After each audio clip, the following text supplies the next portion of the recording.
안녕하십니까. 오후 4시에 나른함을 날려줄 뉴스 1타 강사 김은미입니다. 알아야 할 뉴스만 콕콕 집어서 쉽고 정확하게 알려드리겠습니다. 시작해볼까요? 오늘의 쪽집게 강입니다. 대구가 뒤집혔다. 무슨 얘기냐. 대구에서 민주당 지지율이 국민의힘 지지율보다 오차 범위 밖으로 앞섰다라는 여론조사 결과가 나왔습니다. 쉽게 말해서 대구가 뒤비졌다라는 거죠. 이 얘기 잠시 뒤에 대담으로 좀 짚어봅니다. 다음 볼까요? 8천만 원 인생 사진. 내 인생 제일 잘 나온 사진을 얘기를 하는 거죠. 기념비적으로 간직할 만큼 잘 나온 사진이란 건데 한 장에 8천만 원이면 이거 찍어야 되나 고민되지 않을까요? 이고은 변호사님, 이 8천만 원짜리 인생 사진 이게 무슨 얘기입니까? 네, 다름 아닌 2021년 12월에 있었던 일입니다. 전직 이 공군 조정사 A씨가요. 자신의 마지막 비행을 앞두고 사전 브리핑 과정에서 내 마지막 비행 모습 찍고 싶어요라는 의사를 밝힌 겁니다.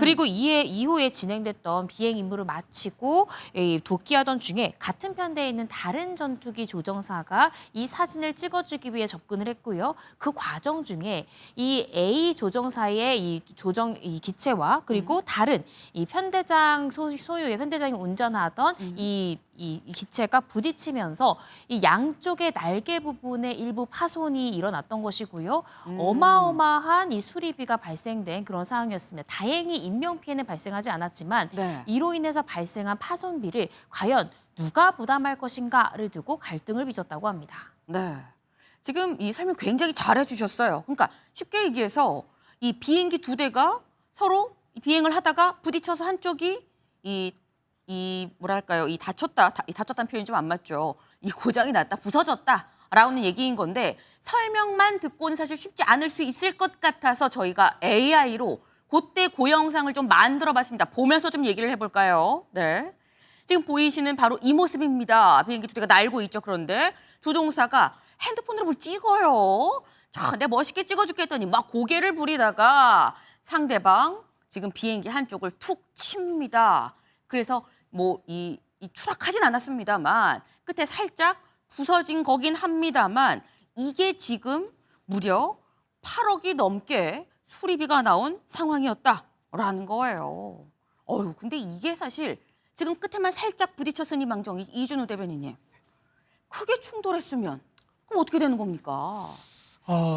상상하기 싫은 일이 일어날 수 있죠. 그 추락을 아마 했을 겁니다. 추락했을 거고 저게 굉장히 또 높은 곳에서 빠르게 움직이는 이제 전투기 기종 아니겠습니까? 네. 일반 경비행기가 아니고 그렇다 보면은 필수적으로 저 전투기를 민가에 피해를 주지 않게 기동을 한 다음에 탈출할 수밖에 없는 그 선택밖에 없었을 거예요. 그러면 저 기체가 한 대당 1,000억이 넘는다 그러는데 1,000억이 된 국고 손실도 있는 거고요. 저게 두 대 다 그렇다면 2,000억이 넘는 아주 큰 손실이 있을 수 있는 거죠. 그래서 아찔한 상황인데 어쨌든 인명피해가 안 난 건 정말 다행스러운 일이긴 합니다.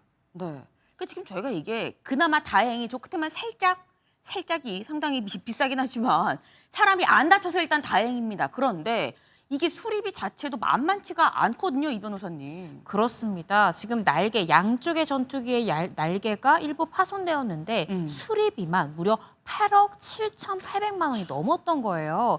그래서 국방부에서는 A 소령에게 당신이 개인적인 소유 목적으로 사진 찍으려다가 벌어진 일이니까 A 소령 당신이 이 8억 원이 넘는 수리비를 부담하라라고 명했는데 A 소령이 이 명령에 따르지 않은 겁니다. 그러면서 두 가지 주장을 했습니다. 첫 번째는 내가 그 전투기를 정비하고 관리 책임이 있는 회계관리 직원이 아닙니다라고 주장을 했고요. 두 번째 주장은 내가 주의 의무를 현저하게 위반하진 않았습니다. 내가 과실은 있지만 주의 의무 자체를 내가 현저히 위반하지 않았기 때문에 8억을 모두 다 배상할 수는 없습니다라고 이야기를 해서 결국 감사원까지 이 사건이 가게 된 겁니다. 감사원에서는 어떻게 나온 거예요? 감사원에서는요. 이 8억 7천만 원이 넘는 수리비 중에 단 10%인 8천만 원 남짓만 A 소령에게 배상하라라고 판단 내렸습니다. 지금 10분의 1로 딱 줄었다라는 건데 근데 이게 지금 비행기 두 대가 하다가 부딪힌 거거든요. 네. 우리가 흔히 교통사고 생각하면 두 대가 부딪혔을 때 100대 0으로 막 한 대가 완전 잘못한 경우는 흔치가 않아요. 근데 이런 경우에서는 야, 네가 네 사진 찍으려고 그랬으니까 네가 8억 뭐 8천 네가 다 내라고 얘기했다는 건데 그 100대 0으로 너 혼자 다 잘못했어라고 보는 겁니까? 그러니까 이게 지금 구체적으로 설명을 드리면 A 소령의 전투기와 네. 편대장이 운전하던 전투기가 부딪힌 거거든요. 네. 그러면 국방부에서 A 소령에게만 책임을 물었다는 거는 A 소령 잘못 100%로 그럼 국방부가 본 것이냐 이 부분을 짚어주신 건데 실제적으로 사건 관계를 자세히 한번 살펴보면 네. 당시 A 소령이 잘못한 게 이렇게 기체를 이동할 때는 상대방 이 전투기에 어떤 신호를 먼저 주고 들어갔었어야 되는데 어떠한 말도 하지 않고 이 편대장 기기에게 어떠한 시그널도 주지 않자 갑자기 기체를 수직으로 세워버린 거예요. 이 때문에 예기치 않게 부딪혔기 때문에 제 판단에는 국방부가 실제로도 사적인 용도도 A 소령의 어떤 필요성이었고 실질적으로 어떤 사인도 사전에 주고받지 않은 채 아무런 말 없이 기체를 변동하면서 부딪혔기 때문에 네. 이런 부분 때문에 아마 파손된 비용 모두를 이 A 소령에게 부담하라라고 최초에 명했던 것이 아닌가 싶습니다. 네. 근데 일단 이 공군에서는 야 8억이 넘는 이 돈 네가 100%다 내라고 얘기했는데 감사원이 얘기했고 감사원은 그럼 10%만 내세요라고 얘기를 했죠. 감사원의 판단 같이 볼까요? 네. 감사원은 추가 피해가 없고 장기 복무도 좀 잘했고 그리고 비행 중 기념 촬영이 관행이었었고 이걸 통제 못한 공군도 일부 관리 책임이 있지 않느냐. 뭐 90% 가면 종종 있을 수 있어요라는 얘기를 했다고 해요. 근데 이게 약간 의아한 게 성치훈 대변인님. 네. 비행 중 기념 촬영이 관행이었다. 이게 글쎄 관행이 이게 맞는 건가라는 생각이 들거든요. 그러니까 관행인데 그것을 통제 안 한 공군의 책임을 말한 것 같습니다. 그러니까 현대장도 그러니까 그걸 지휘 통제할 수 있는 권한을 갖고 있는 사람도 일단 사진 촬영에 응했다는 거잖아요. 네. 그걸 해주겠다고 했던 거잖아요. 그렇기 때문에 좀 그 A 소령 입장에서는 아니 이거 다 남들 다 했던 것이기 때문에 나도 한 것이다. 어떻게 보면 불법적 운행을 한 건 아니잖아요. 그러니까 그런 부분에 있어서 저런 얘기를 할 수 있는데 국민들 입장에서 볼 때는 그럼 나머지 90%는 국민 세금으로 하게 되는 거죠. 그렇게 생각하죠. 그렇죠. 그렇기 때문에 그런 부분에 있어서는 만약에 이렇게 된다면 전 공군이 이 관행을 어쩔 수 없이 불가피하게 제도적으로 막아야 되는 것 아닌가. 이런 식으로 해서 국민들의 세금으로 거의 8억 원에 해당하는 금액을 물게 됐으니 네. 이건 못 해야 되는 거 아닙니까? 모르겠습니다. A 소령은 저런 것들을 본인의 그 귀책 사유는 좀 줄였을지 모르겠습니다만 아마 공군 파일럿들 사이에서 역사로 남지 않겠습니까? 그 이후로 이 관행이었던 그 사진 촬영도 이제 못 하게 됐다. 어쩔 수 없습니다. 국민 세금이 이렇게 들어가는 부분이 있었다면은 네. 책임감을 느껴야죠. 네. 뼈 있는 지적을 지금 해주셨어요. 지금까지 관례였을지 관행이었을지 모르겠습니다만 이 관행 이제부턴 없어져야 된다. 없어지게 될 것 같다라는 말씀을 좀 드립니다. 다음 키워드 들어가 볼까요? 개인 헬스장입니다. 네, 개인 헬스장. 사진 하나 같이 보겠습니다. 네. 뭘 갖고 개인 헬스장이라고 얘기하는 거냐? 바로 요거죠. 이렇게 역도도 있고요. 지금 보니까 이렇게 뭐 매달려서 운동하니 뭐 이런 것도 있고요. 이렇게 오밀조밀하게 뭐 아령도 있고 그래 뭐 헬스장 비슷한 생각이 들어라는 생각이 드는데 근데 여기가 어디냐? 아파트 복도입니다. 복도가 좀 넓게 빠진 아파트인 것 같아요. 그런데 여기에 지금 이것저것 다 지금 운동기구를 잔뜩 지금 나열을 해놨다라는 거예요. 어떻게 알았느냐? 한 온라인 커뮤니티에 아니 우리 아파트 복도에 이런 게 있어요. 이 사람 뭘 잘못한 건지 좀 알려주세요. 법적으로 뭐가 잘못됐어요? 라는 건데 이고은 변호사님 알려주세요. 네, 상당히 잘못됐죠. 요즘 복도에 네. 택배나 아니면 이삿짐을 적치해 놓는 것만으로도 소방법 위반이라고 해서 과태료 대상이다라고 사실 관리실에 주기적으로 아파트에 나오거든요. 그렇죠. 근데 저렇게 개인 헬스장에 이 무거운 물건 적치해 놓는 것 당연히 소방법 위반의 대상이 되는 것이고요. 피난로를 막는 행위, 적지 않은 행위에 해당하기 때문에 300만 원 이하의 과태료에 처해질 수 있습니다. 뿐만 아니라 저곳은 아파트죠. 이 공동주택법 관리법 위반의 대상이 될 수 있고요. 네. 지금 공용 부분에 대한 용도, 구조를 변경했다라고 볼 여지도 있습니다. 아파트 주민의 구분 소유자가 쓰는 곳이 아니라 네. 공동으로 사용되는 곳이기 때문에 벽에 못까지 박아서 지금 이 턱걸이 지지대를 아예 박아버렸거든요. 그러니까요. 구조에 대한 변경이 있는 것이기 때문에 이 지자체에 허가 없이 했을 경우엔 역시나 1,000만 원 이하의 과태료 대상이 될 수 있습니다. 근데 말씀처럼 지금 사진을 보면 이 벽에 그냥 못을 박았어요. 못을 박아서 지금 매달리게끔 해놨는데 지자체의 어떤 뭐 과태료도 과태료입니다만 이 아파트에 이렇게 지금 뭔가 이렇게 지금 이 상처를 지금 낸 거 아니겠습니까? 네. 못을 박았다는 거 이건 아파트에도 배상 혹은 뭐 원상 복구 뭘 해야 되는 거 아니에요? 맞습니다. 이 부분에 대해서 어떻게 처리할까? 예를 들어 철거 조치만 할 것이냐, 아니면 네. 민사 손해배상까지 할 것이냐는요. 입주자 대표회의의 결의가 필요하고요. 공동주택이기 때문에 지금 입대위에서 이 부분에 대해 철거뿐만 아니라 민사 손해배상까지 요구한다라고 결의할 경우에는 충분히 이 민사상 책임을 지게 될 수 있는 그런 사안입니다. 네. 그러니까 지금 뭐 한두 개 어긴 게 아니고요. 뭐 민사로 한다고 그러면 상당히 배상도 상당하게 할 수도 있다라는 지금 말씀인 건데, 근데 이런 걸 보면 이준우 대변인 요즘 좀 비슷한 일이 많은 게, 보통 저희는 주차장 사례를 많이 보긴 하거든요. 뭐 큰 차인데 옆으로 가로로 주차해서 3칸을 다 썼어요. 뭐 여기에 자기 물품 이만큼 쌓아놨어요. 뭐 이런 거 하는데, 이게 예전엔 없었는데 요즘에만 이런 일이 많은 건지, 자꾸 보다 보니까 우리가 그런 것만 보이는 건지 어떻게 보십니까? 두 가지 다 이유가 있죠. 그러니까 아파트가 많이 건설되면서 아파트 입주민 수가 늘어지 않습니까? 네. 그러면 공용 공간에 대해서 사람들이 기본적인 에티켓을 지키지 않는 거죠. 그러니까 민폐를 끼쳐가지고 자가 뭐 큰 차만 말씀하셨는데 사실은요, 작은 차라도 자기가 아끼는 차라거나 비싼 차라면 주차장 선을 걸쳐서 주차를 해가지고 아이고. 2대 놓는 곳을 자기 한 대만 놓게 하는 그런 경우도 있거고요. 네. 또는 이제 꽃갈고 같은 거 또는 짐을 놔가지고 자기 차가 나가면 다시 돌아올 때까지 다른 차가 못 되게 막는 거나 이런 민폐가 있어가지고 네. 많은 사람들이 갈등을 겪고 있었죠. 이제 그런 거 하나 있고 또 다른 이유는 뭐냐면 SNS가 이제 발전하면서 사람들이 어떤 민폐가 있거나 이런 게 있으면 서로 쌍방의 합의가 되지 않으면요, 이거를 사람들한테 물어봅니다. 아하. 물어봐가지고 이게 문제가 있는 게 뭐냐, 네. 그리고 상대방한테 또 창피가 좀 이제 느껴지겠죠. 그렇게 해서 압박도 하는 거고, 좀 제자리 좀 해놔라, 네. 에티켓을 지키자라고 하면서 서로 좀 민폐를 서로 끼치지 말고 살자라는 공동 주거 환경의 어떤 새로운 변화다, 이렇게 봐야 될 것 같습니다. 근데 또 말씀을 들어보니까 이런 생각이 드는 게, 이렇게 지금 그러니까 개인 헬스장처럼 만든 사람 입장에선, 아니 뭐 저 멀리에 사는 사람은 모르겠지만 요 인근에 사는 사람들은 다 이거 내가 한 거 아는데 이런 식으로 온라인 커뮤니티에 올리면 내 명예는 어떻게 되는 겁니까? 라고 이고은 변호사님 나올 수도 있겠다라는 생각도 들어요. 네, 우리가 생각해 볼 수 있는 거, 예를 들어 사실적시 명예훼손죄에 해당되는가, 저것이 사실이라고 한다면요. 네. 그런데 이 부분에 대해서 결국 공공의 이익에 해당하는 정당한 사유가 있을 때는 면책이 되는 것이거든요. 아. 그리고 공공의 이익이 우리 대한민국 국민 전체의 이익일 필요가 없습니다. 이 특정 집단에 있어서의 공공의 이익만 충족하면 그 해당 면책 조항에 해당이 되기 때문에 네. 이것은 이 작성자가 물론 개인의 불편함을 토로하기 위해서도 있지만 네. 이 아파트의 구분 소유자들의 전체를 대변해서 이것이 과연 온당하냐, 법적으로 어떻게 문제가 되느냐라는 이 정당한 사유를 충분히 주장할 수 있는 사안이라서요. 명예훼손죄로 고소한다 한들 인정되기는 어렵다, 이렇게 생각이 듭니다. 명쾌한 답변이셨습니다. 다음 키워드로 넘어가 볼까요?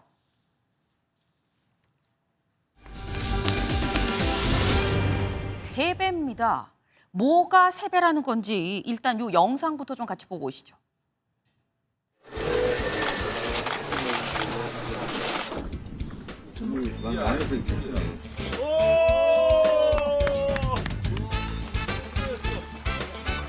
네, 욕지도를 출발하는 배를 1시간 정도 통영에서 일보는 시간을 확보할 수 있다. 육지 중심적 사고에서 잠시 벗어나 섬마을 주민들의 삶의 애환을 듣고자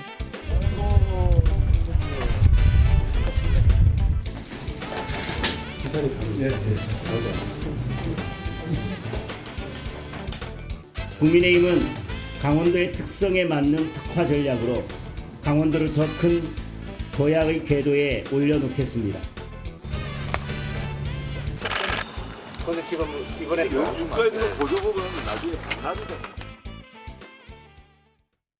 네, 지금 여야 대표가 열심히 지금 현장을 간 모습을 저희 같이 봤습니다. 오늘로써 꼭 지방선거, 6.3 지방선거 41일 남았죠. 한 달 반이 채 안 남았다라는 거예요. 근데 오늘 나온 여론조사 같이 볼까요? 민주당 48%, 국민의힘 15%. 국민의힘으로 이름을 바꾸고 난 다음에 역대 최저 지지율이 나왔다라는 겁니다. 이거 이준우 대변인님, 이유가 뭐라고 보십니까? 좀 무겁게 받아들이고 있습니다. 네. 국민의힘에서는 지금 이 선거를 앞둔 시기에 평상시라면 평상시도 물론 이제 무겁게 받아들이는 상황이지만 선거를 앞둔 시기이기 때문에 당 지지율이 떨어진다는 것은 그만큼 선거에서 불리하다 그 얘기가 아니겠습니까? 좋은 후보를 내더라도 당 지지율이 떨어진다면 좋은 성과를 기대하기 어렵죠. 그런데 더 안타까운 것은 지금 국민의힘의 당원수가 많이 늘었습니다. 책임 당원수가 처음으로 100만을 돌파한 곳도 있었었고요. 1월 달에는 또 장동혁 대표가 단식하면서 당 지지율이 상당히 올라갔던 적도 있었습니다. 그런데 왜 이렇게 갑자기 지지율 떨어지기 나왔을까? 아무래도 제가 보기에는요. 당내 갈등이 좀 더 격화되고 있는 모습, 당내 갈등이 심화되고 있는 모습, 이런 모습 때문에 우리 당을 지지하는 지지자분께서 좀 외면하는 게 아닌가, 싸우는 모습 보기 싫다라고 하면서 저 특징이 뭐냐면 무당층이 굉장히 많이 늘어나고 있다는 거예요. 그러니까 여기서 지지율 빠진 지지율이 민주당으로 이동한 것은 아니고 나는 일단은 그 국민의힘에 대해서는 네. 일단은 시선을 돌리겠어, 등을 돌리겠어, 얼마나 반성하는지 보겠어라는 그런 지지층이 좀 많이 생겼다. 이런 현상으로 봐야 될 것 같습니다. 네. 여기에 대해서 이 서영호 의원님은 어떻게 보세요? 동의하십니까? 뭐 올 것이 오고야 말았다라는 생각이 드는데요. 지금 보시면 쭉 추세를 보면 정당 지지도가 민주당의 경우에는 우상향 흐름을 한 번도 잃지 않고 쭉 가고 있습니다. 일관되게. 그리고 또 하나는 국민의힘이 일관되게 우하향 흐름을 지속적으로 하고 우연한 변수에 의해서 발생한 문제가 아니라 구조적 문제라는 것입니다. 특히 국민의힘의 고정 지지층이 약 35%가 되는데 네. 그 35%에서 20%가 이탈한 15%라 하는 것은 아마도 보수층 내에 있는 합리적 보수라고 하는 중도적 보수가 완전히 등을 돌려서 무당층이거나 심지어는 유이재명으로 민주당 이재명 대통령을 지지하는 거로 선회했다라는 것을 반증하는 것인데요. 이것은 구조적으로 이미 그 보수층이 분열되어 있다라는 것을 확신하는 거고 그것을 봉합하기 위한 장동혁 지도 체제가 단 한 걸음도 나아가고 있지 못한 현재 분열상을 그대로 반영하는 것이라는 것. 구조적 문제와 리더십이 결합된 문제라서 당분간 쉽게 극복하기 대단히 어려운 문제가 아닌가 생각이 듭니다. 그럼 이렇게 한번 좀 여쭤볼까요? 서 의원님. 국민의힘이 못해서 민주당이 잘 나오는 겁니까? 민주당이 잘해서 잘 나오는 겁니까? 뭐 정치가 원래 그 여당은 야당복이 있어야 되는데 제가 볼 때는 전적으로 민주당의 전략 자산, 핵심적 비밀 병기라고 하는 장동혁 대표의 허약한 리더십이 가장 결정적인 그 동인을 제공한 것 같고요. 아무리 야당이 미워도 야당이 밉다고 해도 여당을 지지하기에는 그 동력이 있어야 되는데 그건 무엇보다도 핵심적으로는 이재명 대통령의 안정적 국정 운영이 가장 큰 원인이 되는 것 같고요. 원래 처갓집이 이쁘면 처갓집 말뚝만 봐도 절을 한다고 이재명 대통령이 잘하니까 민주당의 전체적인 당대표라든가 지도부에 대해서도 큰 에러가 범실이 없으니까 민주당의 지지율도 같이 함께 상향하는 것 같아서 저는 이재명 대통령과 정청래 당대표의 그 서로 케미가 친청이니 친명이냐라고 하는 이런 그 분열적인 프레임이 있긴 하지만 그럼에도 불구하고 대다수 국민들은 이재명 대통령과 민주당이 잘 호흡을 맞추고 끌고 나가고 있다라고 평가하는 게 아닌가 생각이 듭니다. 두루두루다라는 말씀으로 들었어요. 장동혁 대표가 못하는 것도 있지만 이재명 대통령이 잘하는 반사이익을 또 정청래 대표가 잘 케미로 버무리고 있다라는 취지로 지금 들었는데 사실 이건 지금 정당 지지도죠. 이게 지금 저희가 오늘 키워드가 3배입니다. 15에 3배가 넘는 수치. 근데 진짜 주목할 건 이겁니다. TK 지지율 볼까요? 네, 대구 경북 지지율입니다. 대구 경북 지지율. 분명히 전주에 국민의힘이 29, 민주당이 26이었어요. 그런데 이 전주가 아니 전전주 2주 전에 그런데 오늘 나온 게 민주당 34 그리고 국민의힘 25입니다. 이렇게 되면 양쪽이 지금 9%포인트 차이가 나는 거예요. 대구 출신 김윤영 대변인님, 이유 뭐라고 보십니까? 일단 저희 당이 직면한 상황을 얘기를 안 할 수가 없을 것 같습니다. 네. 국민들께서는 개헌과 탄핵에 대해서 명백하게 전련하기를 요구하시는데 지금 국민의힘 내부에서는 국민의 눈높이가 아니라 저희들의 눈높이로 계속 전련을 외치시는 분들이 많습니다. 그렇기 때문에 제대로 된 사과가 먹히지 않는 거라고 저는 봅니다. 지금 가끔씩 저희가 국민의힘이 대구에서 지지율에서 역전되는 경우가 아주 많지는 않지만 국민의힘이 너무 못하거나 또는 저 윤석열 정부가 못했을 때 그런 현상이 있었던 건 사실입니다. 하지만 지금 주목해야 될 점은 아까 앵커께서도 말씀하셨다시피 지금은 공직선거가 40일 정도밖에 남지 않은 시점입니다. 이런 시점에서 지지율이 역전되는 건 제 기억에는 처음입니다. 그리고 또 한 가지 주목해서 봐야 될 것은 MBS 여론조사라는 특징이 있습니다. MBS 같은 경우는 다른 여론조사와 다르게 네. 다른 여론조사 같은 경우는 대구, 경북을 묶어서 돌립니다. PK라 그래서 부산, 울산, 경남을 묶어서 돌리는데 MBS 같은 경우는 대구, 경북을 따로 돌리기도 하거든요. 그만큼 세부적으로 들어가서 여론조사를 하는 곳이 MBS 여론조사입니다. 네. 그 여론조사에서 저희가 지지율이 저렇게 나왔다는 것은 정말 국민의힘이 지금 직면한 위기가 단순하게 선거가 다가오면 뭉쳐줄 거야라고 안심하기에는 전 굉장한 위험에 직면했다고 말씀드리겠습니다. 이준우 대변인. 방금 이제 주요 이유가 전륜을 안 했기 때문에 얘기를 한 것 같아요. 근데 실제로는 이미 2월 달에 전륜했지 않습니까? 전륜 선언을 했죠. 선언을 내면서 국민의 모든 의원 단 한 명도 빠짐없이 당대표 포함해서 전륜 성명서를 냈었습니다. 이미 전륜은 끝났다라고 말씀드리고요. 지금 이제 친한계 쪽에서 왜 이렇게 전륜 얘기를 끌고 와서 얘기하느냐. 친한계 쪽에서는 자기들한테 지지율 하락에 대한 책임이 돌아오는 것을 굉장히 좀 피하고 싶을 거예요. 그러다 보니까는 다른 데 원인을 찾아야 되고 그 원인이라는 것이 장동혁 대표가 전륜을 하지 않기 때문이라는 그런 프레임을 짜는 게 아니겠는가 싶은 생각이 듭니다. 실제로 친한계에서는 지금 여전히 어제도 그렇고 오늘도 그렇고 매일매일 장동혁 대표에 대해서 흠집을 내고 공격하고 물러나라는 식의 얘기를 하고 있는데 우리 당 지지자라 그러면 당내에서 싸워야 될 적은 밖에 민주당인데 우리끼리 싸운 모습을 보기가 좋겠습니까? 당연히 우리 당 지지자들도 고개를 돌릴 수밖에 없는 거죠. 그러니까 지지율 하락에 대한 원인은 친한계에 상당히 있다. 저는 그렇게 봅니다. 지금 당 지지율의 하락의 원인은 친한계다 아니다. 장동혁 대표 때문이다라는 말씀인 건데 제3자 성치훈 대변인님 네. 어떻게 보십니까? 그 107명의 결의문으로 전륜이 이루어졌다고 보기는 어렵죠. 그 이후에 국민의힘 행보를 보십시오. 지금 충북지사 최종 후보로 올라가 있는, 그러니까 최종 결선 후보로 올라가 네. 있는 윤갑근 후보는 나는 윤어게인 후보다라고 당당하게 얘기합니다. 윤어게인 후보를 컷오프도 못 시키는 정당이 어떻게 저륜을 한 겁니까? 그 결의문에는 분명 본인들의 방향, 그러니까 저륜을 하는 그런 메시지와 다른 결을 가는 거는 그 당에서는 이제 용납하지 않겠다고 하지 않았었습니까? 근데 윤곽근 후보 내버려두지 않았습니까? 지금 결선 후보까지 올라가 있습니다.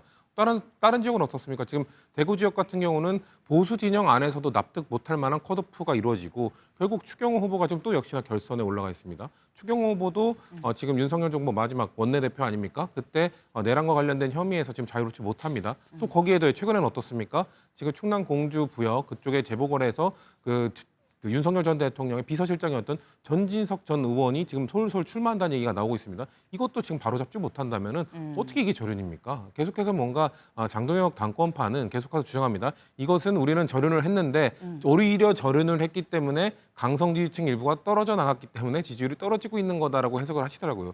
그렇게 해석을 계속하시면 저희 당 입장에선 좋죠. 상황 진단을 못하고 이거를 복구하기 위한 노력을 저는 못하는 거라 보기 때문에 그렇게 되면 좋겠습니다만 한쪽이 너무 이렇게 무너져 버리면 대한민국 정치 전체의 균형이 맞지 않습니다. 저는 제발 보수 정당 지금 국민의힘이 왜 지금 지지율이 이렇게 추락하는지에 대한 원인 진단을 명확히 하길 바란다는 말씀드립니다. 네. 민주당에서는 지금 전과자 정당 아니냐는 비판을 지금 받고 있는 상황이죠. 왜냐하면 전과 2심에서 5년형이 확정된 김용 씨가 지금 나와 있는 상태인데 출마하겠다면서 얘기를 하고 있고 그리고 김용을 지지하는 변호인을 중심으로 해서 김용의 변호인을 중심으로 해서 기자회견도 했습니다. 근데 거기에 대해서 제지하거나 말리진 않습니다. 대신 3심에 가면 유지되게 굉장히 확률 높은 분이죠. 근데 이분이 선거에 나와서 국민 심판받겠다 정말 뻔뻔한 행동을 하고 있는 거고요. 천영미 안산시장 후보인가요? 그분 같은 경우는 음주운전 전과가 있는 걸 지적받으니까는 이재명 대통령도 음주운전 전과가 있는데 나한테 사과해라. 앞으로 나한테 잘못한 거 아니냐라고 오히려 큰 소리를 치는 그런 모습이 국민들한테 더 화가 나지 않을까 싶습니다. 네. 이 말씀은 반박을 또 안 할 수가 없는데요. 지금 과연 그런 거 갖고 지금 일단 김용 전 부원장에 대해서는 저희는 공천 아직 결정된 것도 없고요. 본인은 요구하고 있습니다만 지금 정청래 대표가 조만간 당의 입장을 알 수 있을 것이라고 얘기를 했습니다. 그럼 2년 전으로 돌아가 볼까요? 국민의힘은 어땠습니까? 국민의힘은 충남 사천에 있는 그 서천호 의원 같은 경우는 기존에 대법원 유죄 확정 판결을 받은 사람을 성선 2개월 전에 사면을 줘서 총선에 내보냈고 당선까지 됐습니다. 김장견 의원 비례대표입니다. 이분 역시 대법원 유죄 확정 판결 됐는데 사면 준 다음에 내보냈습니다. 다른 분들도 많습니다. 본인들이 그런 과거를 갖고 있으면서 민주당을 향해 그런 말할 자격은 없다는 말씀드립니다. 네. 오늘 시작부터 굉장히 팽팽합니다. 네. 근데 일단 저희가 지금 TK 지지율을 보고 있죠. 이제 오늘 나온 이 MBS 여론조사, 저희 대구를 얘기하고 있습니다만 사실 전 지역에서 민주당이 국민의힘을 오차 범위 내인 것도 있긴 합니다. 수치적으로 앞서는 수치가 나왔고 특히나 저희가 TK를 콕 집는 이유 보수의 심장이라고 하는 곳이 대구죠. TK입니다. 그런데 여기에서 지금 34-25 이게 서영호 위원님. 사실 이 민주당이 국민의힘을 수치적으로 오차범위 내에서 앞선 경우는 TK에서 있었어요. 대구에서 있었는데 이건 지금 오차범위 바뀌거든요. 이런 적이 지금까지 있었습니까? 제가 정치한 지 얼마 안 돼서 네. 1995년도부터 했으니까 30여 년밖에 안 되는데 반어법이죠. 예, 네. 난생 처음 봅니다. 난생. 제가 볼 때는 그 다른 지역도 아니고 대구 경북 지역에서 저렇게 오차 범위 내의 지지율이 역전이 된 민주당이 앞서고 있는 상황에서는 사실상 보수 정당, 즉 국민의힘의 지도부에 대한 정치적 탄핵으로 봐야 한다는 생각이 듭니다. 그래서 이것이 일시적인 뭐 미국을 방미했기 때문에 어떤 그 지역의 그 지원 유세를 갖다가 실수를 했기 때문에 이런 문제를 또 넘어서서 근본적인 변화 없이는 저 구조가 바뀌기 힘들 거라는 생각이 들어서 아마도 그걸 가장 절박하게 느끼고 있는 사람들이 아마 서울시장을 비롯해서 지방자치단체에 나간 후보자들이 가장 절박한 이 문제를 느끼고 있다는 생각이 듭니다. 그래서 저 문제에 대해서는 아마도 과거 같았으면 민주당이 만약에 광주에서 저런 현상이 있었다면 네. 당 대표뿐만 아니라 지도부 모두가 사퇴할 만한 중차대한 문제인데 지금 보수 내에서는 이것을 단순하게 장동혁 대표가 비주류가 장동혁 지도부를 공격한 것 때문에 공격용으로 사용하고 있다고 보는데 그 이야기하기 이전에 장동혁 대표가 대구 경북 지도에 대한 오차범위 내 문제에 대해서 심각하게 자기의 거취를 고민해야 되는 것들을 대구 경북 보수의 지지층들이 요구하고 있는 게 아닌가 생각이 듭니다. 네. 지금 이 서영호 위원님께서는 이준우 대변인님 결국 장동혁 대표가 잘못한 걸로 우리 눈엔 보이는데 그게 지금 친한계 때문이라는 판단인 거냐라는 취지의 말씀으로 들었거든요. 모든 이제 현재 당 운영이라든가 또 지지율이라든가 이런 것들 책임질 사람은 장동혁 대표가 맞죠. 그렇지만 이것을 장동혁 책임이라고 묻기에는 좀 무리가 있다 봅니다. 왜냐하면 지금 저 여론조사는요. 주호영 의원이 주호영 후보죠. 주호영 후보가 불출마 선언을 결정한 게 반영이 안 된 여론조사 결과입니다. 그러니까 오늘 주호영이 불출마 선언을 했단 조금 말이에요. 전에 했죠. 조금 전에 했죠. 그래서 네. 조금 전에 주호영이 불출마 선언을 했고 또 이진숙 후보도 무소속 나간다고 얘기가 나오고 있지만 이진숙 후보도 아마 주말 사이에 어떤 결단을 내리는 그런 메시지가 나올 수 있습니다. 즉 나는 선당 후사하겠다. 그런 메시지 나오게 되면 후보 간의 갈등이 정리가 되면서 대구가 결집할 수 있죠. 왜냐하면 부산 같은 경우 바로 그런 똑같은 현상이 일어났었는데요. 전재수 후보한테 뒤지고 있다가 오차범위 네. 밖에서 두 자리고 뒤지고 있다가 박형주 후보로 한 명이 딱 결정되니까 급속히 결정하면서 지금 한 자릿수 6%포인트 차이 정도 나는 정도로 그게 이제 붙었거든요. 네. 바짝 따라붙는데 그런 현상이 조만간 대구에서도 나타날 거다. 지금은 일시적인 현상이다. 그런 말씀드립니다. 네. 공천을 둘러싸고 그런 것뿐이지 지금 이게 장동혁 대표 때문이라고만은 볼 수 없다라는 말씀을 하셨어요. 김은영 대변인님. 그 상황 진단이 조금 잘못되신 것 같습니다. 다른 의미가 아니라요. 저희가 대구입니다. 지금 저희가 보고 있는 여론조사는 대구입니다. 그렇죠. 국민의힘이 잘해도 국민의힘이 못했어도 대구 시민들께서는 미운 자식 떡 하나 더 준다는 심정으로 더 지지해 주셨고 지지율이 계속 유지됐었습니다. 국민의힘이 지지율이 역전되는 현상에 대해서는 어떠한 변명을 해서도 안 되는 겁니다. 대구에서만큼 진다면 사실 국민의힘이 대구시장이 뺏기거나 더 네. 나가서 대구 여론조사 지지율 상태가 저 상태로 고착화가 된다면 네. 국민의힘은 존립 여부를 걱정해야 되는 상황인 겁니다. 저희 우리나라는 어쩔 수 없이 양 정당이 지역 기반이 있지 않습니까? 그 지역 기반이 흔들리면 존립을 걱정해야 되는 상황인데 지금 너무 안일한 상황 인식을 하시고 있다는 점 말씀드리겠고요. 그리고 더 나가서 저도 지금 민주당이 잘 하고 있지 않다고 생각을 합니다. 가장 큰 그 징표가 뭐냐면 저 해당 여론조사에서 이재명 대통령 지지율은 69%가 나왔거든요. 근데 민주당 지지율은 거기에 못 따라가고 있습니다. 정권 초 같은 경우는 집권 여당과 대통령의 지지율은 커플링이 돼서 가야 되는데 디커플링 현상이 굉장히 강하게 나타나고 있거든요. 그 말인즉슨 민주당이 그만큼 못하고 있다는 겁니다. 저도 충분히 이해합니다. 민주당 추미애 경기도지사 후보 같은 경우는 정책적 준비 미흡함에도 불구하고 후보가 됐었고 뭐 국회에서 운영하고 있는 각종 청문회 아니면 국정감사 하는 거 보면 민주당이 과연 집권 여당으로서 바른 자세를 하고 있는지 저도 의문을 가집니다. 그럼에도 불구하고 국민들께서 대통령은 지지하지만 민주당을 지지하지 않는 게 그런 징표라고 생각을 하고요. 그런데 그 반사이익을 국민의힘이 못 가져가고 있는 것은 국민의힘 현재 지도부가 반성해야 될 부분이고 그 탓을 특정 계파로 놓는 것은 굉장히 대단히 좀 비약하고 있다고 생각을 합니다. 네, 지금 이 국민의힘의 지지율이 어떻게 하다가 역대 최저를 찍게 됐느냐 TK에서마저 오차범위 밖으로 유의미하게 민주당이 앞서는 결과가 나왔느냐. 바로 어제 나온 여론조사 한길리서치 좀 같이 볼까요? 네, 지금 한길리서치에서 이 장동혁 대표를 콕 집어 장동혁 대표의 직무 수행 평가에 대한 이 여론조사가 나왔습니다. 전체로 봤을 때 장동혁 대표 잘한다 27.9, 못한다 64.1. 그런데 대구 경북 볼까요? 대구 경북이 잘한다 25, 못한다 62.8입니다. 잘 못한다는 얘기도 전체 평균보다 낮긴 하지만 잘한다는 수치도 전체 평균보다 TK가 더 낮았어요. 그렇다고 한다면 이준우 대변인님, 이건 장동혁 대표에 대한 대구 민심이 회초리 든 거 아니야? 라는 해석이 나올 수 있습니다. 회초리 든 거 맞죠.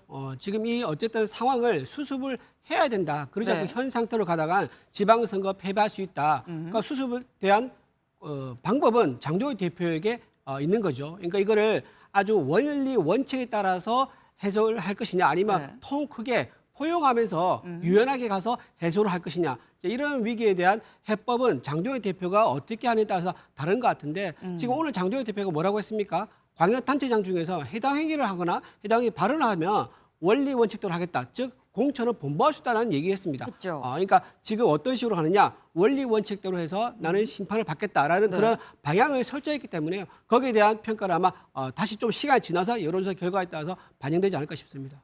지금 대구 민심이 든 회초리, 그래서 오늘 장동혁 대표가 이 얘기를 한 거다라고 말씀하셨는데 그 얘기 들어보고 오시죠. 기강이 무너진 군대로는 전투에서 절대 이길 수 없습니다.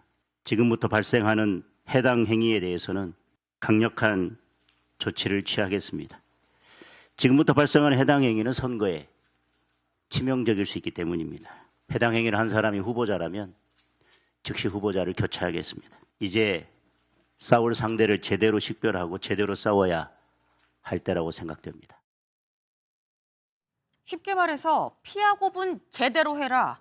못하면 후보자든 뭐든 싹 다 교체할 거야. 라는 얘기예요. 굉장히 지금 세게 얘기를 한 거죠. 근데 그러면 해당 행위를 한 사람에 대해서 지금 한 얘기인 건데 이준우 대변인님. 구체적으로 어떤 게 해당 행위라는 거지? 라는 생각이 일단 듭니다. 예를 들면은 네. 무소속 후보를 가서 도와주겠다. 즉 그 결과가 어떻게 됩니까? 국민의힘 후보가 떨어지는 경우를 말하는 거죠. 네. 무소속 후보를 도와주는 거는 상대가 이기는 것을 상대가 지는 것을 바라는 거니까요.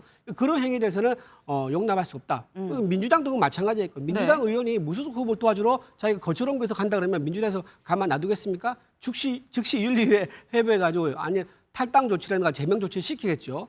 그런 원칙적인 차원인 거고요. 근데 그거 발언한 사람이 또는 행위를 하는 사람이 네. 후보자라면 네. 예를 들면 서울시장 후보자가 만약에 장동혁 대표에게 연설을 할 때 유세를 할 때 민주당에 대해서 심판을 요청하거나 이재명 정권의 실정을 얘기한 것이 아니라 장동혁 대표에 대해서 잘못된 부분만을 계속 지속적으로 반복해서 얘기한다 그러면은 네. 그건 해당이 될 수 있는 거죠. 왜냐하면 장동혁 대표가 전체 지방선거 총괄 지휘하는 책임자인데 그 사람 끌어와가지고 지방선거를 이기겠다? 이거는 지방선거에 지겠다는 건 마찬가지다. 그리고 본인이 뭘 생각하냐? 그 다음에는 전당대회 생각 아니냐? 네. 즉 지방선거에는 의도적으로 지겠다는 그런 의미로 보일 수 있기 때문에 패배하게 만들겠다는 그런 의도로 보일 수 있기 때문에 네. 만약에 해당에 하는 사람이 광역단체장 후보자라도 네. 단호하게 조치하겠다 그런 결기를 보여준 것 같습니다. 근데 사실 바로 어제였었죠. 어제 김진태 강원지사, 이 김진태 후보가 장동혁 대표한테 결자 해지해라라고 얘기를 했어요. 그리고 후보자라면 즉시 교체라는 얘기도 오늘 직접 얘기를 했죠. 그럼 김진태 지사가 일단 해당 행위 1번으로 올라오는 거야? 라는 생각이 드는데 최보윤 대변인 얘기 잠깐 들어보시죠. 제가 이 현장을 이렇게 다녀보니까 내가 원래 빨간당이었는데 이번엔 중앙당 생각하면 열불이 나서 투표 안 한다. 이런 사람들이 많습니다. 옛날에 그 멋진 장동혁으로 좀 돌아가 주셨으면 좋겠습니다. 결자 해지가 필요합니다. 글쎄요, 결자 해지가 어떤 것을 말씀하시는지는 잘 모르겠습니다. 최선의 결과를 낼 수 있도록 노력하고 있고 그것이 저에게 지금 주어진 책임이라고 생각하고 있습니다. 지금 여지껏 대표님께 비판한 부분에 대해서 해당 행위라고 판단한 적이 없는데 해당 행위 관련돼서는 김진태 지사 후보의 발언과 해당 행위를 연결시킬 부분은 전혀 없고 대표께서 관련돼서 뭐 생각하거나 얘기하신 것도 전혀 없습니다. 근데 김진태 지사는 해당 행위가 아니다라는 얘기예요. 김인영 대변인님. 그 김진태 지사랑 진짜 무관한 거 맞나라는 생각 사실 타이밍적으로 들긴 들거든요. 여기 계신 모든 분이 다 같은 그런 의문을 가졌을 거라 저는 생각을 합니다. 지금 잘 생각해봐야 될 게 공천을 받은 후보만큼 민심을 정확하게 알 수 있는 후보는 없습니다. 흔히들 얘기해서 정치인들이 공천받고 나서 유권자에게 다가가면 유권자가 어떤 표정을 짓는지만 봐도 저 사람이 나를 좋아하고 나를 뽑겠구나 짐작을 한다고 하거든요. 네. 그러면 지금 김진태 후보 같은 경우는 후보를 되게 빨리 공천을 받으셔서 지역구를 돌고 계시지 않습니까? 그러면 충분히 피부로 많이 느꼈을 겁니다. 그리고 더 나아가서 김진태 후보님이 이때까지 걸어온 정치적 길이 어떻게 보면 좀 강성에 가까우신 분이지 않습니까? 그런 김진태 후보조차도 지금 느끼신 피부적으로 느낀 체감하는 것이 결국 국민의힘 현재 노선을 변경하지 않으며 선거에서 이길 수 없다는 거를 겪었기 때문에 저는 장도혁 대표의 앞에서 직접적으로 말씀을 했다고 생각을 합니다. 지금 바라봐야 될 점은 네. 장동혁 대표께서 바라봐야 될 점은 어떤 특정 공천을 받은 후보들이 왜 저런 말을 하는지에 대해서 봐야 될 시점이라고 생각을 합니다. 왜가 중요한 거지 무슨 말을 했는지가 중요한 게 아니라는 점을 제가 다시 한번 말씀드리겠습니다. 이준우 대변인님. 네, 김진태 후보가 지금 우상호 후보랑 같이 지금 상당히 격차가 좁혀지고 있습니다. 뒤집어진 건 아닌데 상당히 좁혀졌는데 아마 좁혀진 그 간격을 어떻게 메우느냐 이게 지금 본인 과제 같아요. 그러다 네. 보니까는 내가 우리 국민의힘 후보고 하지만은 내가 당 지도부에 쓴소리를 할 수 있는 당당한 후보다라는 것을 강원도 도민들에게 보여줌으로 인해 가지고 그 지금 갭 나는 거 있지 않습니까? 격차를 좁히려는 의도가 아니겠느냐. 그러니까 중도층이나 무당층한테 호소하게 한 전략용으로 내가 당 대표에게 쓴소리도 할 수 있는 당당 후보니까 날 믿어달라. 이런 전략적 메시지로 아마 결자 해지 얘기하는 거 아니겠는가 싶습니다. 마케팅 전략이다라는 취지의 해석이세요. 근데 사실 어제 김진태 지사가 결자해지 하세요라고 얘기를 했는데 성추훈 대변인님. 예.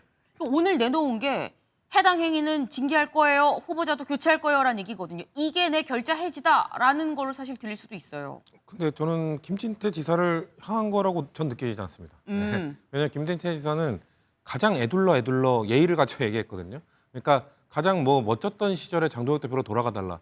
그때가 언제인지 전 전혀 모르겠는데 언제 멋졌는지 그때로 돌아가달라는 건지.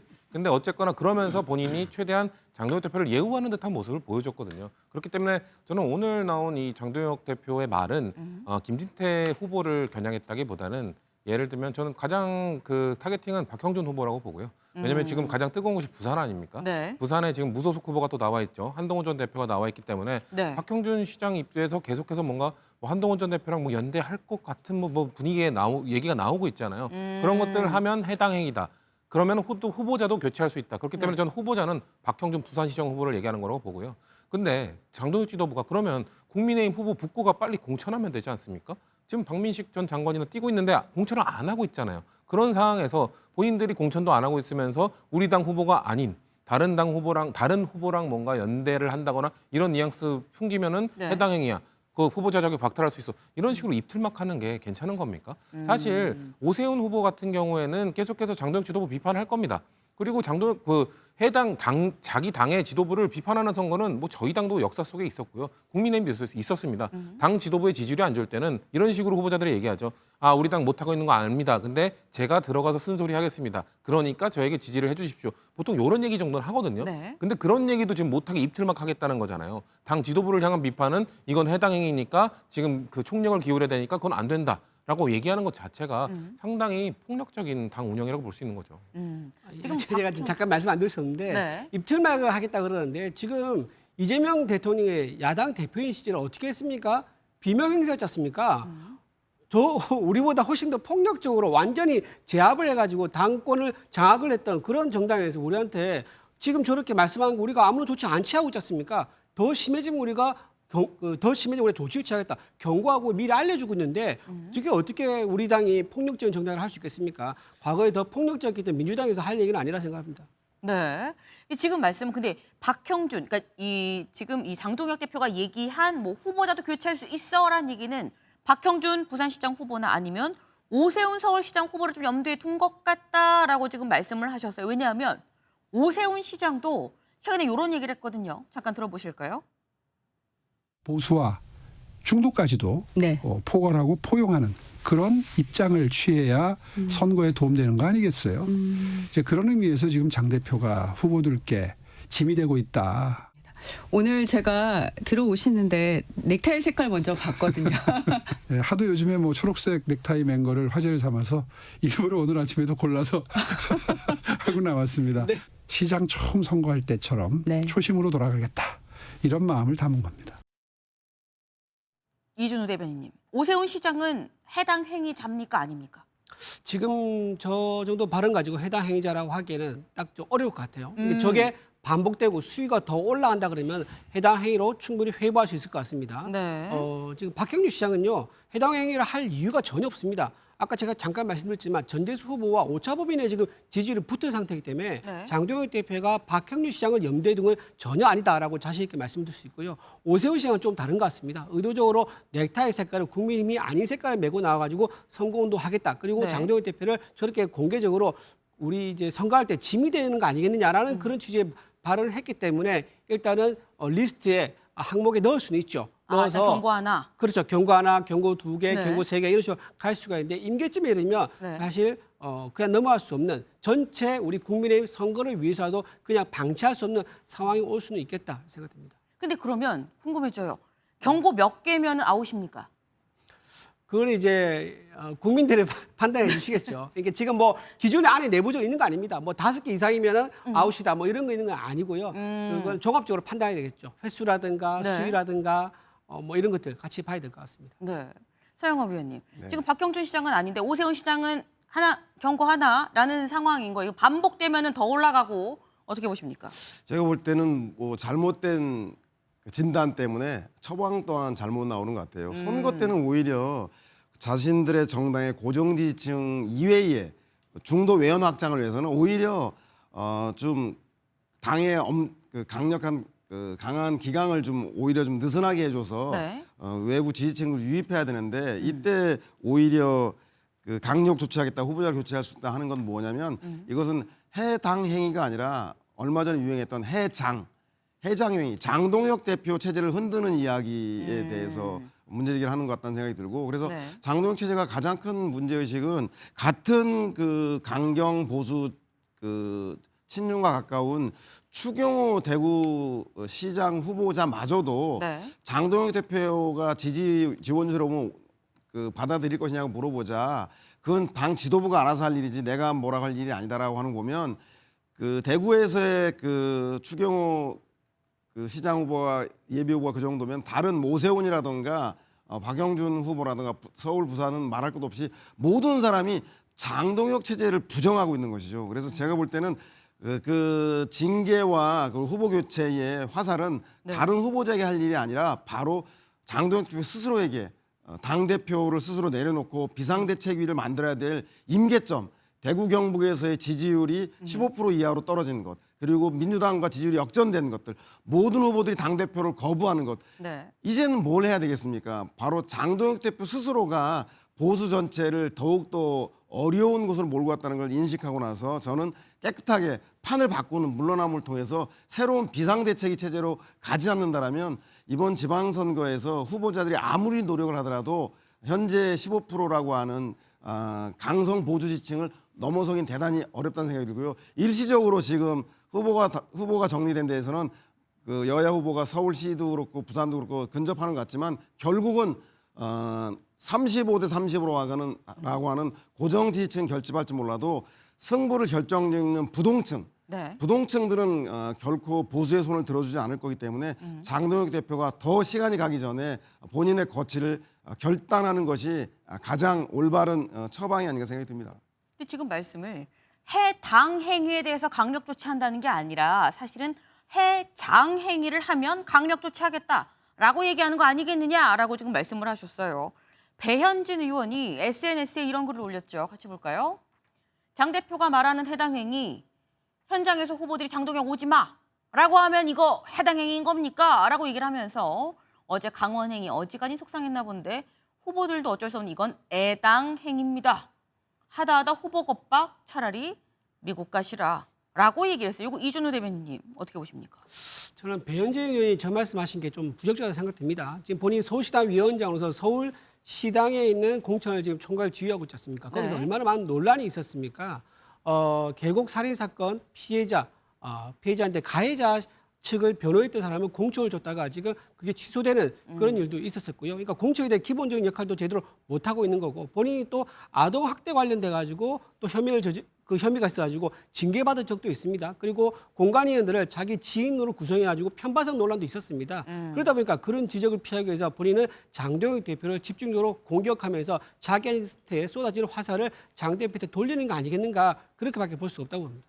김인영 대변인님, 자기 일도 잘 못하면서 지금 누굴 지적해? 라는 말씀이에요. 글쎄요. 그 비판을 하시려면 가장 먼저 비판해야 될 사람은 이정현 공관위원장이었죠. 지금 저희 당 공천을 가장 망친 사람은 전 첫 번째로 이정현 공관위원장을 꼽습니다. 그리고 그런 이정현 공관위원장을 임명한 장동혁 대표 역시도 그 책임에서 자유로울 수 없죠. 배현진 의원이 지금 서울시당 위원장으로서 저희 당에서 가장 어려운 지역 중 하나인 서울시 공천을 책임지고 있습니다. 공천하는 과정에서 잡음이 없을 수는 없죠. 전 공천이라는 것은 결국 자리는 제한돼 있고 원하는 사람이 많기 때문에 시끄러울 수밖에 없다고 생각을 합니다. 그 시끄러움을 어떻게 극복해 나가는 것이 공관위원장의 역할인데요.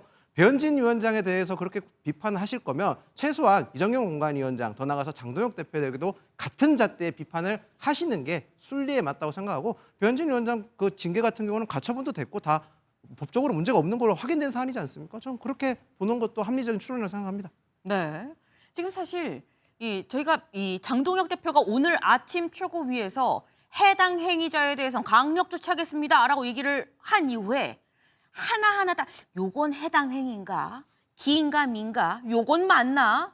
라는 상황이 돼 버렸어요. 근데 아까 처음에 어떤 게 해당 행위입니까? 라고 여쭤봤을 때 한 얘기 무소속 후보를 지원하는 게 해당 행위죠. 라고 말씀하셨죠. 여기서 떠오르는 사람 진종호 의원이죠. 진종호 의원 오늘 이렇게 얘기했습니다. 직접 들어보시죠. 부산은 언제 내려가세요? 다음 주 중에 또 내려갈 계획이 있습니다. 당에서는 됐죠? 한동훈 전 대표 선거 지원하러 가는 거지 이렇게 보는 것 같거든요. 시원하게 말씀드리면 사실은 맞습니다. 제가 선택한 게 맞다고 생각하는데 예. 때마침 전화가 오셨어요. 한동훈 전 대표 전화 오셔가지고 예. 도와주려는 마음 너무너무 고맙지만은 혼자서 뚜벅이처럼 뚜벅뚜벅 다니면서 부산 시민들 일대를 다 만나겠다. 예. 그래서 저를 막 설득하셔가지고 예. 마음만 받겠다라고 딱 정리를 하셨어요. 지금 얘기를 들어보니까 나는 사실 내려가서 도울 생각이 있는데 한동훈 전 대표가 나한테 오지 말라고 그래서 그냥 난 가서 내 뭐 저녁 찬거리 사면서 부산 북값 돌면서 그냥 난 나 혼자 움직이려고요.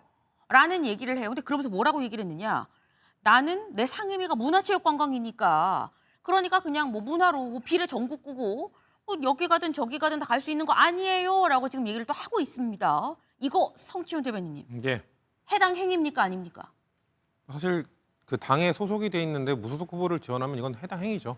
근데 제명을 당할 수도 있을 겁니다. 근데 비례대표 의원이기 때문에 네. 사실 제명을 하기가 어려울 겁니다. 제명을 하면은 그냥 국민의힘의 비례대표 의석이 하나 줄어들 뿐입니다. 그렇기 때문에 진종호 의원은 나 제명할 테면 제명해봐. 나는 당으로서 의원으로서 활동할 수 있어라고 하는 건데 참 뭐 곤란한 상황이 된 거죠. 그러니까 사실 이런 상황을 만들지 않았으면 되는 거잖아요. 그러니까 한동훈 전 대표를 괜히 쫓아내서 이런 무소속 후보로 출마를 하게 해서 한동훈 개 의원들이 뻔히 지금 당내에 존재하는데 그 의원들의 입장을 곤란하게 만든 것 자체가 이런 상황을 연출한 것 자체가 결국 장동혁 지도부에 있는 겁니다. 그렇기 때문에 이런 거에 대해서 한동훈 전 대표 입장에서는 본인 때문에 또 제명을 당한다거나 이런 모습들이 지지자들한테 안 좋게 보일 수도 있는 것이거든요. 그렇기 네. 때문에 그리고 본인이 봤을 때 지금 워낙 이목을 집중받고 있기 때문에 그냥 당근 거래 하나만 하는 거 올려도 그냥 이슈가 되고 뉴스에 나오잖아요. 그러니까 굳이 공중전을 같이 해줄 화력을 좀 보완해줄 현역 의원 한 명이 아쉬운 상황은 아닌 것 같습니다. 그렇기 때문에 저렇게 굳이 하지 않아도 된다고 말한 것 같은데 저는 글쎄요 정당인의 입장에서는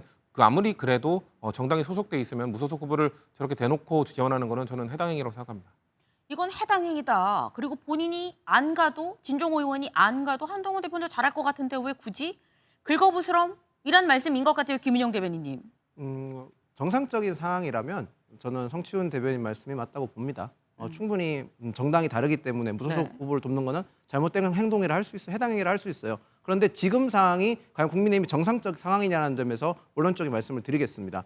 당 지지율이 거의 최악으로 가고 있는 상황이고 과연 이번 공직선거를 이길 수 있을까라는 생각을 하는 시점이 아니라 국민의힘이 존속할 수 있을까라는 걱정을 해야 되는 상황이지 않습니까? 그리고 더 나아가서 이런 비슷한 위기 상황에서 국민의힘이 비슷한 행동을 한 적이 있습니다. 지난 직전 대선에서 저희 당 의원들은 국민의힘 후보가 선출됐음에도 불구하고 무소속 한덕수 후보를 돕기 위해서 많은 의원들과 더 나아가서 많은 분들이 자처해서 돕지 않았습니까? 그럼 그때는 왜 해당회의가 아니었습니까? 같은 논리지 않습니까? 당을 살리기 위해서. 똑같은 겁니다. 지금 이대로 가면 국민의힘이 정말 괴멸할 것 같기 때문에 보수 재건을 하는데 같은 큰 대의를 가지고 돕고 있는 거라고 보시는 게 저는 합리적이라고 생각합니다. 네. 이준우 대변인님. 지금 이제 한덕수 전 총리 후보 이제 자꾸 비교를 하시는데 그건 완전히 다른 케이스죠. 그때는 본인이 뭐라고 얘기했냐면은 내가 경선 참여해서 단일화되면은 내가 국민의힘으로 들어오겠다, 당원 가입하겠다라고 줄기차게 일관되게 입장을 밝혀왔습니다. 근데 한동훈 대표는 그게 아니죠.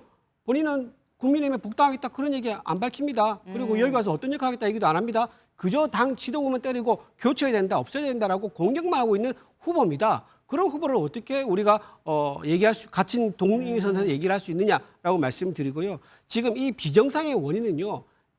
국민의힘 지도부가 아닙니다. 이 비정상의 원인은 바로 한동훈 본인입니다. 본인이 이번에 나왔기 때문에 이런 황당한 일이 벌어지는 거예요. 일부 아직까지 한동훈 대표가 우리 당의 대표라고 믿는 사람들, 그러니까 진종호 의원 같은 분들이겠죠. 그런 분들이 내가 가서 돕겠다고 하니까는 당에서는 세상에 이런 해당에 이런 가만둘 수 없는 거 아니냐. 아주 원칙적이고 그렇게밖에 얘기할 수 없는 상황을 만들었어요. 그러면서 우리한테 비정상으로 얘기하는 게 말이 됩니까? 본인들이 비정상 행위를 해놓고 나서 그걸 지적하는 당 지도부를 비정상에 하는 거 그야말로 정말 비정상 집단이다라고 저는 말씀드리고 싶습니다. 네. 한동훈 전 대표는 다시 돌아오겠다는 입장을 분명히 밝히셨습니다. 지금 국민의힘 지도부가 가고 있는 노선이 과연 제대로 된 건지 스스로 한번 자문자답 해보십시오. 지방선거 40일 앞두고 나서 받은 성적표에 대해서 반성이 우선인 거고 더 나아가서 그 문제점의 진단을 특정 계파로 계속 몰아가는 것이 어떤 국민들에게 소홀하게 되는지 보셔야 될 것 같고요. 더 나아가서 한동훈 전 대표가 부산 북구갑에 출마하게 된 게 어떻게 잘못된 행동이라고 말씀하시는지에 대해서는 저는 아무리 생각해도 납득이 가지 않습니다. 국민의힘을 떨어뜨리겠다고 나오니까 그게 문제되는 거예요. 만약 본인이 보수가 힘 아니고 보수에서 뜻을 품겠다 그러면요. 네. 전당대회도 본인이 전당대회, 그러니까 본인이 여기서 최고위에서 의결해서 복당해야겠죠. 네. 그러면서 전당대회 노릴 수도 있는 겁니다. 근데 지금 선거에 나온다는 거 아닙니까? 선거에 나서 국민의힘을 떨어뜨리겠다고 하니까는 이게 어떻게 정상적인 행위가 되느냐. 우리 국민의힘에 대한 경쟁자이고 국민의힘을 해하려는 그런 행위라고 밖에 볼 수 없는 거죠. 근데 그렇다고 한다면 지금 한동훈 전 대표가 문제다 나온다고 한 그게 지금 이 모든 이 상황의 시작이다라고 지금 말씀을 하셨는데 그럼 북갑에 대해서 부산 북갑에 대해서 뭐 무공천 혹은 뭐 복당호 단일화 이런 얘기들은 어떻게 봐야 되냐라는 거죠. 그 얘기도 잠깐 들어보고 오시죠. 정서로운 마음에 우리 당이 후보를 내지 않는 것도 방법이지 않겠냐. 그런 차원에서 제가 제안을 한 것이죠. 단일화되면 좋죠. 우리 당 후보가 단일화 한다고 하면 그것도 좋은 방법이죠. 한동훈 당대표는 복당 신청하고 우리 당은 그것을 받아들이는 좀 큰 정치를 하자. 우리 당의 단일 후보를 내자. 그럼 하정우의 뉴스를 덮는 가장 좋은 방법 뭐냐? 국민의힘의 당대표 후보가 공당으로서 후보를 안 낼 수 없다 이렇게 이야기를 했잖아요. 그러면 후보가 나오고 한동훈 후보가 나오고 그래서 계속 단일화 할 것이냐 말 것이냐 할 것이냐 말 것이냐 이렇게 해서 하정우 뉴스를 덮어야 되는 거예요. 덮었을 때 뭐 어떻게 됐든 간에 보수 단일화는 반드시 이루어야 된다. 이렇게 해서 지금 북갑에 대해서 부산 북갑에 대해서 단일화하고 뭐 복당해서 단일화 아무튼 단일화 얘기가 지금 계속 나오고 있어요. 근데 지금 김대식 의원, 이준우 대변인님 또 대표 특보입니다. 네. 이건 해당 행위입니까 아닙니까?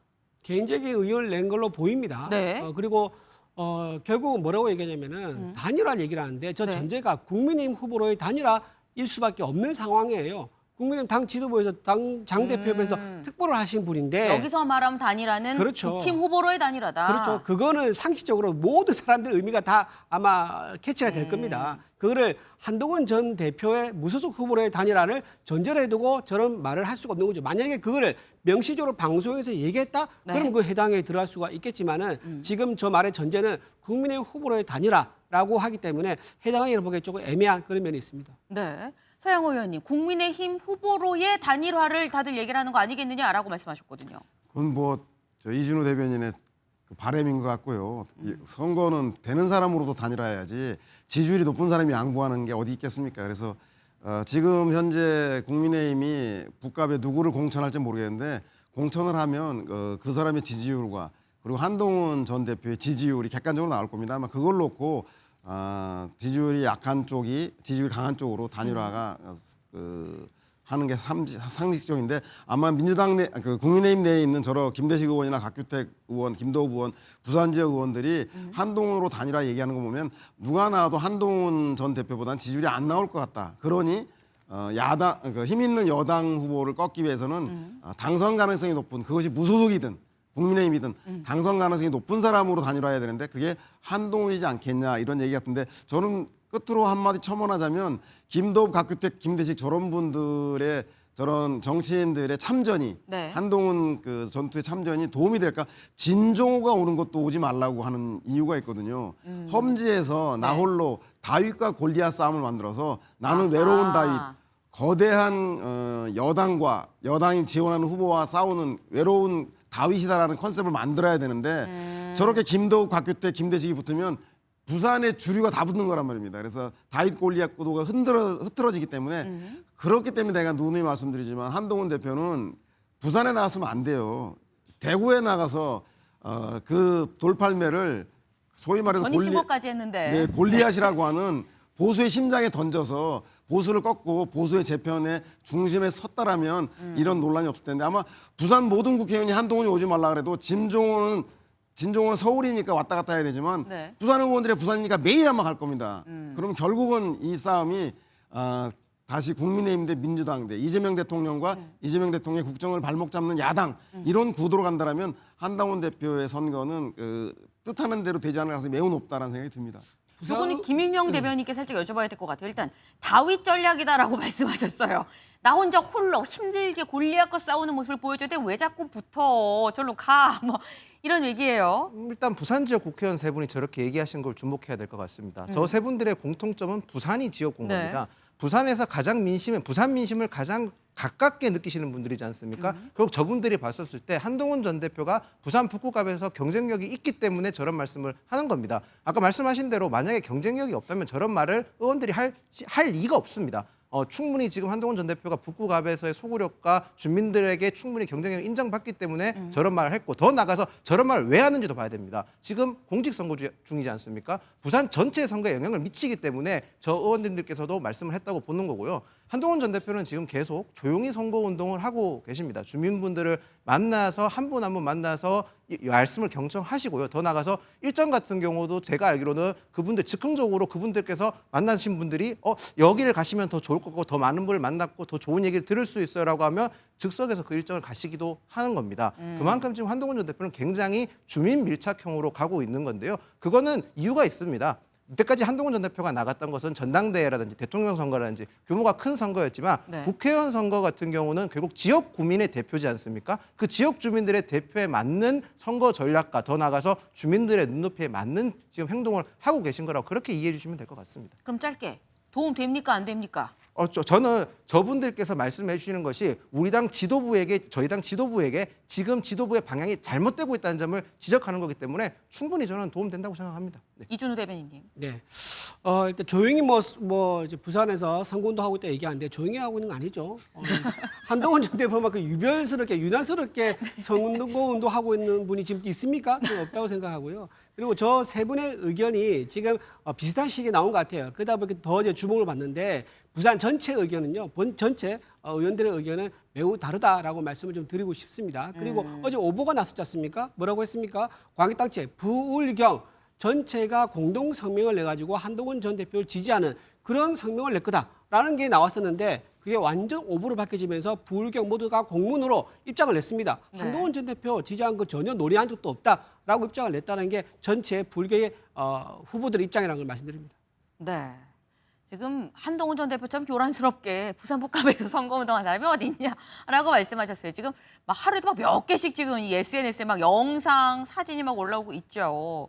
그러다 보니까 지금 일단 국민의힘에서는 약간 눈엣 가십니다. 지금 아직 너무 시끄러워라고 지금 말씀을 하셨는데, 근데 여기에 대해서 또 이제 친한계 인사죠. 박상수 변호사 뭐라고 SNS에 올렸느냐. 지금 뭐 해당 행위, 뭐 강력 조치 얘기를 하는데, 근데 이 얘기 5월 15일까지 딱 시효가 20여일밖에 안 돼요라고 얘기를 합니다. 왜? 5월 15일 이후에 공천 취소하면 거기는 이제 무공천해야 되는데 후보 바꿀 수 없는데 어떻게 할 거예요? 라고 지금 또 얘기를 해요. 성치훈 대변인님. 예. 이거 어떻게 보세요? 이거 맞습니까? 맞는 얘기고요. 아마 박성수 대변인 입장에서는 이겁니다. 혹시 한동훈 전 대표의 편을 들어주고 싶은 후보가 있다면 저 이후에 하시라. 아, 5월 15일 이후에 하시라. 그 이후에 하면은 국민의힘이 어쩔 수 없이 지켜볼 수밖에 없을 것이다라고 얘기를 하는 것 같은데 네. 모르겠습니다. 사실 지금 이 국민의힘 사정을 보면 민주당이 뭐 굳이 발을 얹지 않아도 되는 정도예요. 지금 국민의힘 당내 갈등이 너무 심하기 때문에 사실 지금 친한계 그 의원들도 아니면 친한계 인사들도 지금 최대한 뭔가 장동혁 지도부를 설득하는 쪽으로 가야 되는 건 아닌가. 지금 저는 계속해서 뭐 장동혁 지도부가 저희는 당연히 사퇴해야 된다고 저는 여당 입장에서 주장을 합니다만 저런 식으로 강대강으로 붙으면 결국 유리한 건 현 지도부입니다. 현 지도부를 끌어낼 수 있는 방법은 사실상 없습니다.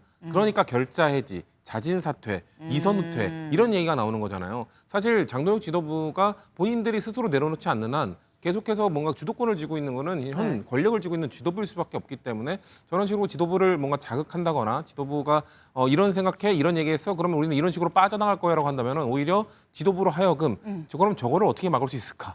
저거에 대해서 우리는 어떤 대안을 마련해야 될까? 이걸 고민하게 해주는 거잖아요. 그러니까 건건이 뭔가 지도부가 하는 거에 대해서 저렇게 대응하는 거는 그렇게 현명한 판단이 아니다. 그래서 저는 한동훈 전 대표 아까도 말씀드렸고 얘기가 몇 번 나왔지만 한동훈 전 대표가 외로운 다윗을 싸움을 하고 있는 게 이런 식으로 뭔가 계속해서 지도부랑 막 투격투격하는 모습들은 한동훈 전 대표의 선거에 그렇게 크게 도움이 되지는 않을 거예요. 그렇기 때문에 저렇게 일일이 SNS에 올리시는 게 모르겠습니다. 한동훈 전 대표를 도와주는 분들은 저런 것들은 좀 전 자중하는 게 필요하다고 저 개인적으로 생각합니다.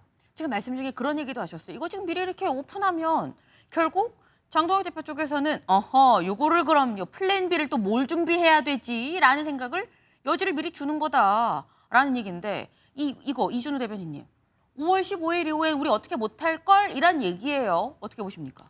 그 방법을 알려주는 것 같아요. 그러니까 지금 장동혁 대표가 플랜 B 준비 중입니까? 당연하죠. 저에게 나왔으니까 플랜 B 준비하는 거죠. 그런데 아마 박상수 전 대변인은 플랜 B를 우리가 준비할 그 생각하지는 않고 자기 진영에서 어떻게 하면 한동훈을 도와줄 수 있는 방법이 있을까라고 궁금해했을 겁니다. 그걸 공개적으로 알려주는 거예요. 야, 지금은 좀 장 대표 저런 이제 경고 메시지 나왔기 때문에 조심하면 되지만은 5월 15일 이후에는 대놓고 해도 돼. 현역 의원도 가능해라고 하는 것을 방법을 알려주는 거죠. 저 의도가 너무 노골적으로 드러났기 때문에 당 지도부에서는 플랜 B를 당연히 생각할 수밖에 없다. 그리고 실제 그래 행하잖아요. 그럼 나중에는 선거 끝나고 나면요. 다 기록이 남고 그걸 정리를 할 수밖에 없어요. 당원들이 고발 들어올 수 있습니다. 해당이 누구누구 해당하기 때문에 이거는 우리 당원에서 좀 징계위에 넘겨서 윤리위에 한번 판단을 받아봐야 된다라고 당원들이 고발하면요. 그 접수와서 진행할 수밖에 없는 거예요. 그런 위험한 상황도 오히려 박상수 대변인이 만들었다. 저는 그렇게 봅니다. 이거 김인영 대변인님. 왜 미리 오픈했어? 뭐 이런 얘기도 지금 나와요. 일단 박성수 전 대변인의 저는 뭐 개인 의견이라고 보는 게 맞을 것 같고요. 그러니까 개인 페이스북에 올렸다고 저는 보고요. 박성수 전 대변인의 말씀이 맞는지 안 맞는지는 저희가 5월 15일 이후에 지나서 그때 과연 저희 당에서 공천받으신 후보님들의 발언을 주목해 볼 필요가 있다고 생각을 합니다. 물론 정치인이 공천을 받으면 가장 용감해지긴 하지만 지금 지도부에서 워낙 징계를 많이 했기 때문에 거기에 대해서 위축되신 분이 있을 수도 있다고 생각을 합니다. 그런데 저는 더 나아가서 만약 현 지도부가 지금 시점에서도 공천받은 후보에서 징계를 한다면 그거 역시 선거 패배를 이끄는데 앞장서는 거라고 생각을 합니다. 공천받은 후보를 징계 취소한다. 그만큼 명백한 결격 사유가 있다는 걸 인정하는 건데 합법적으로 다 공천 과정을 거쳐서 경선을 통해서 또는 공천을 받으신 분들인데 그런 분들에 대해서 글쎄요 어떤 당 지도부에 대한 비판을 했다고 해서 공천을 취소한다? 그걸 국민들께서 과연 제대로 볼까요? 저는 제대로 본다면 과연 그 지역을 대신 공천받은 후보가 당선될 수 있을까 의문점이 듭니다. 네. 지금 이 개인 의견 아니겠느냐라는 취지의 말씀하셨어요. 그리고 실제로 5월 15일 후에 좀 보자라고 말씀을 하셨는데 지금 장동혁 대표가 연일 매일매일 이 이슈가 국민의힘의 가장 최대 이슈로 지금 이게 거론이 되고 있어요. 그래도 장 대표 사퇴 관련한 얘기도 하나둘 들려오고 있습니다. 들어보시죠. 지금 시점상으로는 지금 어떤 지도부 교체 이것은 저는 맞지 않다고 봐요. 한창 전쟁이 벌어지고 있는 중에 장수를 바꾼다. 저는 그것은 안 맞다고 봅니다. 근데 그런 전체적인 구도가 불리한 상황에서 이것이 당 대표의 책임이 아니냐 하는 쪽의 뭐 좀 비판은 나올 수 있다고 봐요. 그런데 뭐 당대표 개인의 문제라기보다는 지금 전체적인 구도 자체가 저는 국민의힘 야당에게 상당히 좀 불리한 구도다. 장동혁 대표의 사퇴보다 좋은 선거운동은 없다고 봅니다. 지금 선거를 이겨야 되는 우리 당의 책임을 생각한다면 장동혁 대표가 없는 게 선거 치르는데 굉장히 도움이 된다는 거예요. 친윤들로 분류되는 분들도 지금 그런 생각들에 다 동의하고 있어요. 일단 사퇴가 최고의 선거운동이다. 아니다. 전쟁 중에 장수 바꾸는 경우가 어딨냐. 지금 구도 싸움이라 그렇게 보이는 거다라는 건데. 근데 일단 이준호 대변인님. 오늘 출연료 2배 드려야 돼요. 지금 선거 41일 남았는데 선거 41일 앞두고 대표 사퇴하냐 마냐 자체가 일단 언급이 되는 것 자체가 그래서 2018년 홍준표 대표 때 이랬었나라는 생각이 들거든요. 그 상황 자체가 상당히 말이 되지 않죠. 그리고 선거 방금 이제 뭐 너무 정확하게 말씀하셨는데 전쟁을 하고 있는 중간에 장수를 바꿔버리면 그 전쟁은 사실상 어떻게 되겠습니까? 사실상 결과가 뻔하게 되는 거죠. 그래서 지금 장동혁 체제로 일단 완주는 해야 된다라는 거는 뭐 당연한 거고요. 근데 이제 중간에 바꾸게 되면 나중에 어떤 문제가 생기냐면요. 선거의 결과가 나왔을 경우에 그 책임 누구한테 있느냐. 이겼을 경우에 공을 누구한테 가져가야 되느냐. 졌을 경우에 그 책임 누구한테 물어야 되느냐. 이 두 가지 버전이 나오게 되는데 장수 바뀌게 되면요. 그 선거 결과를 누가 가져갈지 누가 책임질지 아무도 이제 그걸 판단할 수 없는 애매모호한 상황이 되는 거예요. 그러면 한동훈 측에서는 자기들이 어떤 식으로 해석해서든 간에 자기들 때문에 그나마 이런 결과가 나왔다고 얘기할 수 있는 거고 아니면은 선거에 졌다. 그러면은 거봐라. 내가 진작에 바꾸자고 했는데 늦게 바꾸니까 이런 결과가 나오지 않느냐라고 하면서 한동훈 전 대표 입장에서는 어떤 결과가 나오든 자기한테 유리한 해석을 하기에 굉장히 좋은 상황을 만드는 거죠. 장 대표 사퇴하게 되면. 그런 상황은 누구나 다 아는 계산법이기 때문에 박정훈 의원이 저렇게 얘기한 것도 순전히 제가 보기에 이제 바람을 얘기하는 거고 좀 약간 그런 거를 좀 선동하는 그런 취지가 아니겠나 싶은 생각이 들고 뭐 친윤계에서도 장동혁 대표의 사퇴를 얘기한다? 저는 단 한 번도 그런 얘기 들은 적이 없는데 어디서 그런 얘기 들었는지 좀 의문입니다. 요건 짧게 김인영 대변인님. 장동혁 대표에 대해서 저희 당의 원로들도 계속 노선을 바꿔야 된다고 얘기를 하셨고요. 더 나아가서 이명박 전 대통령 역시도 장동혁 대표의 노선이 잘못됐다는 점을 지적을 하셨습니다. 그럼에도 불구하고 전혀 변화가 없으니까 박정훈 의원께서 굉장히 격앙된 표현을 쓰셨다고 저는 생각을 합니다. 저희가 흔히 말해서 전쟁 중이지 않습니까? 지금 사실상 선거는 전쟁이라고 저는 표현을 하는데요. 사자가 이끄는 양의 무리와 양이 이끄는 사자의 무리는 결국 전쟁에서 누가 이길지는 양이 이끄는 사자 무리는 결국 이길 수 없습니다. 사자가 이끄는 양의 무리가 전쟁에서 이길 수 있다고 저는 보거든요. 그러면 장동혁 대표가 해야 될 일은 사퇴까지는 아니더라도 적어도 본인이 이 선에서 물러나셔서 각 후보들별로 각자 선대를 꾸려서 최소한 민심에 반응할 수 있게 만들어주는 것이 현재 장동혁 대표가 당대표로서 책무를 다하는 거라고 저는 생각을 합니다. 사실 요거는 두 분이 너무 지금 갈리는 상황이라 짧게 서영호 위원님 어떻게 보십니까? 그 예전에 장수들이 하는 얘기 있잖아요. 살려고 하면 죽을 것이고 죽으려고 하면 살 것인데 현재 장동혁 대표 처지는 아까 말씀드린 대로 다시 한번 정리하면 TK에서의 민주당의 역전, 전체 지지율이 최저 지지율인 15% 그리고 모든 후보자들이 장동혁 대표를 방문을 거절하는 이런 희한한 전국 내에서 할 수 있는 것은 구도를 완전히 틀어내는 건데 이 선거가 장동혁 심판선거, 보수 심판선거가 되지 않기 위해서는 본인이 관역에서 사라지는 것이 가장 좋은 선거운동 방법이 아닌가라는 생각이 듭니다.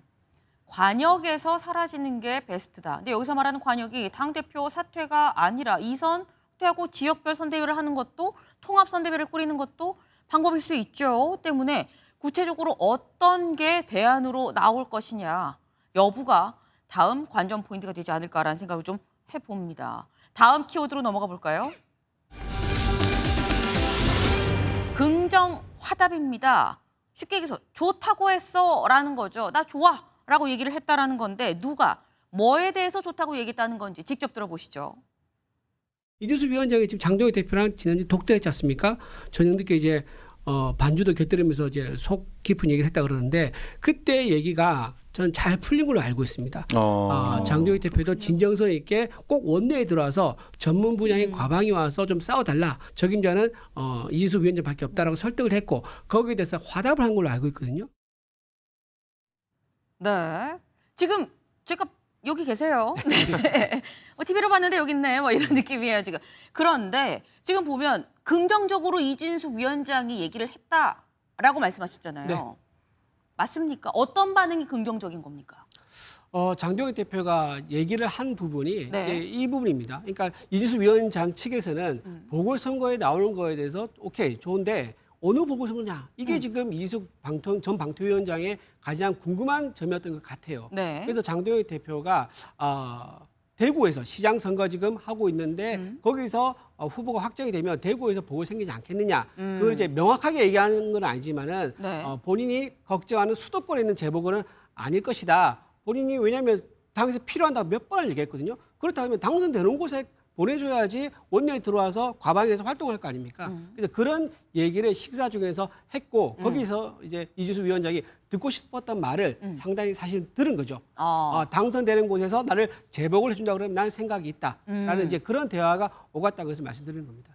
근데 만나고 난 다음에 나온 얘기가 이진숙 후보가 아니 나는 대구시장이에요. 8인 경선입니다라고 얘기를 했거든요. 그럼 이건 이준호 대변인님 꽃놀이 핍니까?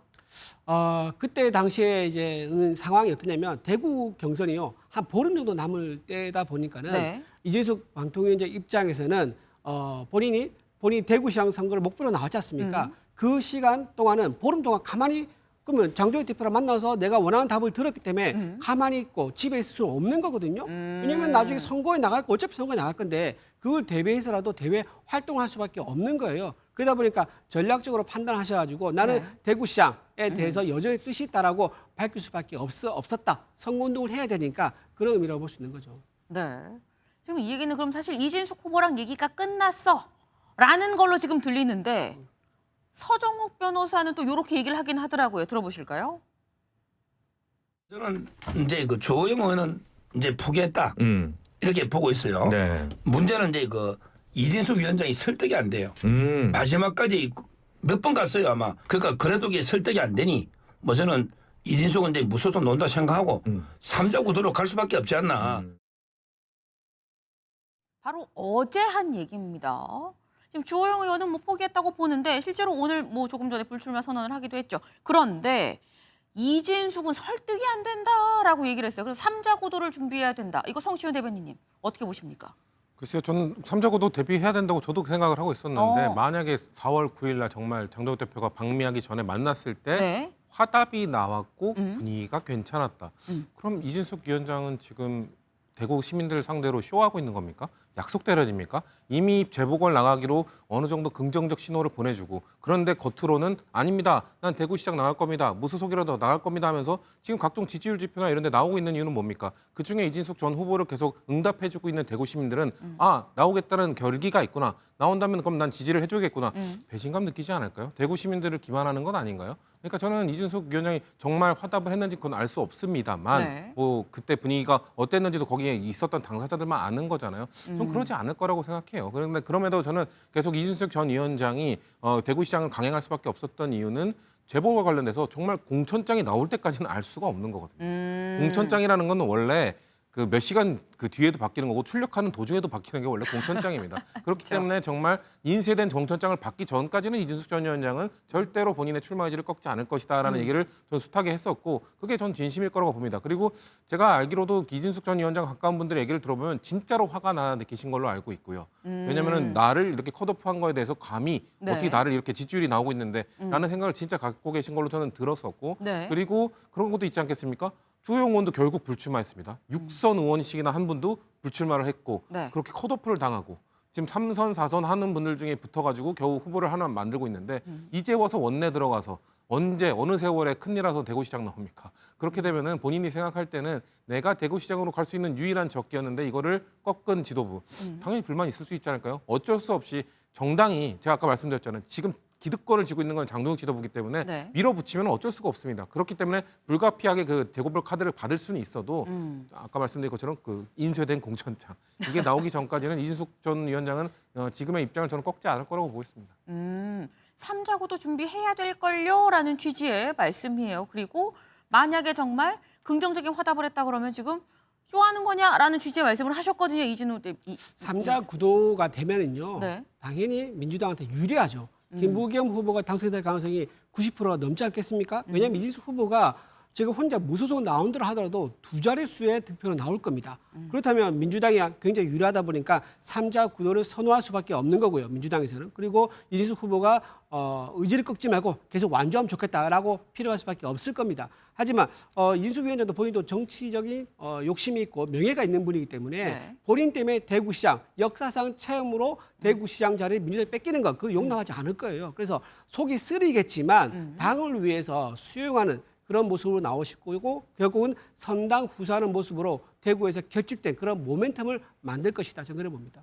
사실 조금 묘하긴 한 게 오늘 아침에 이 이진숙 위원장이 자기 SNS에 뭐라고 올렸냐면 공천은 대구 시민들이 하는 겁니다라는 얘기를 했어요. 대구 시민의 선택보다 앞서는 공천은 없습니다. 근데 그럼 대구 시민이 시장 말고 보궐로 나오라 그러면 거기 따른다는 얘기인가? 라는 해석도 사실 가능하긴 하거든요. 그럼 대구 출신 김인영 대변인님, 대구에서 시장 나오겠다던 이진숙 위원장이 어딘지 알 수 없지만 일단 보궐, 뭐 추경호 의원 자리야 뭐 이런 얘기도 나오죠. 거기에 보궐로 나간다고 하면 당선권이라고 볼 수 있는 겁니까? 당선권이 될 것 같긴 합니다. 왜냐하면 제가 이진숙 후보를 지지하는 대구 시민분들께 많이 여쭤보니까요. 네. 이진숙 후보를 지지하는 이유가 이진숙 후보가 뭐 이때까지 보여줬던 어떤 강성적인 목소리 그런 게 아니라요. 옛날에 걸프전 때 종군기자로서 활동했던 모습을 아주 강렬하게 기억하시는 분도 많고요. 더 나가서 수갑을 찾던 모습 있지 않습니까? 그 모습에서 어떻게든 권력에 굴복하지 않고 탄압에 굴복하지 않는 이미지를 굉장히 강하게 기억하고 계신 겁니다. 즉 이진숙 후보는 저는 지금 상황에서 저렇게 강성적인 메시지, 지금 지도부를 향해서 날선 목소리를 낼 수밖에 없는 것이 네. 본인의 정치적 자산을 잃지 않기 위해서 그런 것 같습니다. 이진숙 후보가 만약에 지금 시점에서 쉽게 뭔가 지도부와 타협하는 모습을 보인다면 본인이 지금 가지고 있던 강점을 다 잃어버리는 겁니다. 종군기자로서의 강렬한 모습, 더 나아가서 현재 지도부에서 정치권에서 있어 왔을 때 절대로 굴복하지 않는 모습이 본인의 가장 큰 정치적 자산인데 이것을 놓치게 되는 상황인 거거든요. 그렇기 때문에 저는 더 강경한 메시지를 낸다고 보고 있고요. 그리고 한 가지 더 안타까운 사실은 아까 이준호 대변인께서 말씀하신 게 3자 구도가 되면 저희가 민주당에게 대구시장을 뺏길 가능성이 되게 높다고 했는데 대구시장에서 그래도 민주당이 3자 구도를 하도록 저희가 질 가능성이 90% 가까이 육박했다는 건 굉장히 슬픈 사실인 것 같습니다. 지금 우리 모두가 생각하는 3자 구도면 국민이 질 수도 있다는 것 자체가 지금 속상한 거 아니겠느냐 대구 입장에선 이란 말씀이에요. 네. 근데 사실 저희가 이진숙 위원장만 얘기하는 이유 아까 말씀드렸죠. 주호영 의원이 조금 전 저희 방송 시작하기 조금 전에 불출마하겠다고 본인이 직접 밝혔습니다. 직접 들어보고 오시죠. 저는 이번 대구시장 선거에 출마하지 않기로 했습니다. 이번 대구시장 경선의 본질은 제가 나오느냐 마느냐가 아닙니다. 공천권을 진 사람들이 당을 자기 사람 챙기는 도구로 쓰고 불편한 사람은 쳐내고 민심보다 계산을 앞세우는 이 잘못된 구조를 우리 당이 고칠 수 있느냐 없느냐 바로 거기에 문제의 본질이 있습니다. 끝으로 장동혁 대표에게 한 말씀 드리겠습니다. 덕미위존 지소위 모대 무화자선이 인격은 없는데 지위는 높고 지혜는 없는데 꿈이 크면 화를 입지 않는 사람이 드물다고 했습니다. 제발 자신을 돌아보고 나아가고 물러날 때를 알기 바랍니다. 주호영 의원, 나 불출마한다. 근데 장동혁 대표도 물러날 때를 알기 바란다. 라고 얘기를 했어요. 근데 그러면 이준호 대변인님, 주호영 의원이 추후 대구시장 요 선거에서 국민의힘의 힘을 보탤 것이냐? 라는 생각도 들긴 들거든요. 적어도 방해는 하지 않겠죠. 전 홍준표 대구시장처럼 탈당을 했다고 하지만 그래도 자기가 몸담았던 30년 가까이 몸담았던 정당에 대해서 이제 비난, 민주당이 하는 비난보다 더 심한 비난과 조롱을 하고 있지 않습니까? 그런 모습까지는 아마 보이지 않을 겁니다. 현재 또 국민의힘 의원이고 국회 부의장을 하고 있는 신분이기 때문에 다만 자기가 떨어진 거에 대해서는 장동혁 대표 누군가한테는 이제 책임을 묻고 비난하고 싶은데 그 지금 장동혁 대표일 수밖에 없는 거겠죠. 개인적인 어떤 사감이 현재는 굉장히 묻어나는 그런 입장을 밝혔는데 저것도 시간이 지나면은 뭐 이제 좀 치유되지 않을까 싶은 생각이 들고 지금 어쨌든 본의 아니게 공천을 주지 않은 장동혁 대표에게 굉장한 서운함을 노골적으로 공개적으로 드러낸 것으로 보입니다. 일단 주호영 의원이 불출마를 공식적으로 선언을 하면서 이젠 이진숙 위원장이 무소속 나오나 안 나오나 나오면 단일화 하나 안 하나 그러면 보궐로 가나 여부만 남아 있게 되는 셈입니다. 약간 좀 공천이 늦는 거 아니야라는 얘기가 나오죠. 국민의힘 관련해서 공천이 언제 결정일지 좀 지켜봐야 될 것 같습니다. 다음 키워드 넘어가 볼까요? 코앞인데, 네, 바로 요 앞인데 아이고 아쉽다 뭐 이런 의미로 지금 들려요. 대체 왜 이 얘기가 나왔는지 일단 요 영상부터 좀 보고 오시죠.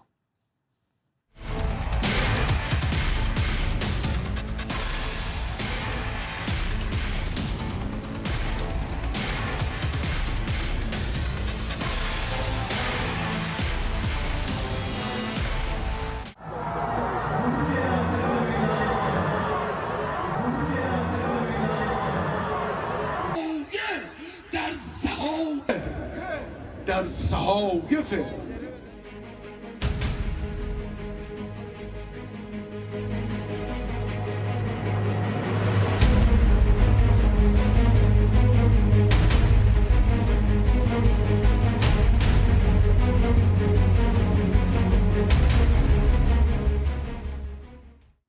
네, 지금 직접 보셨죠.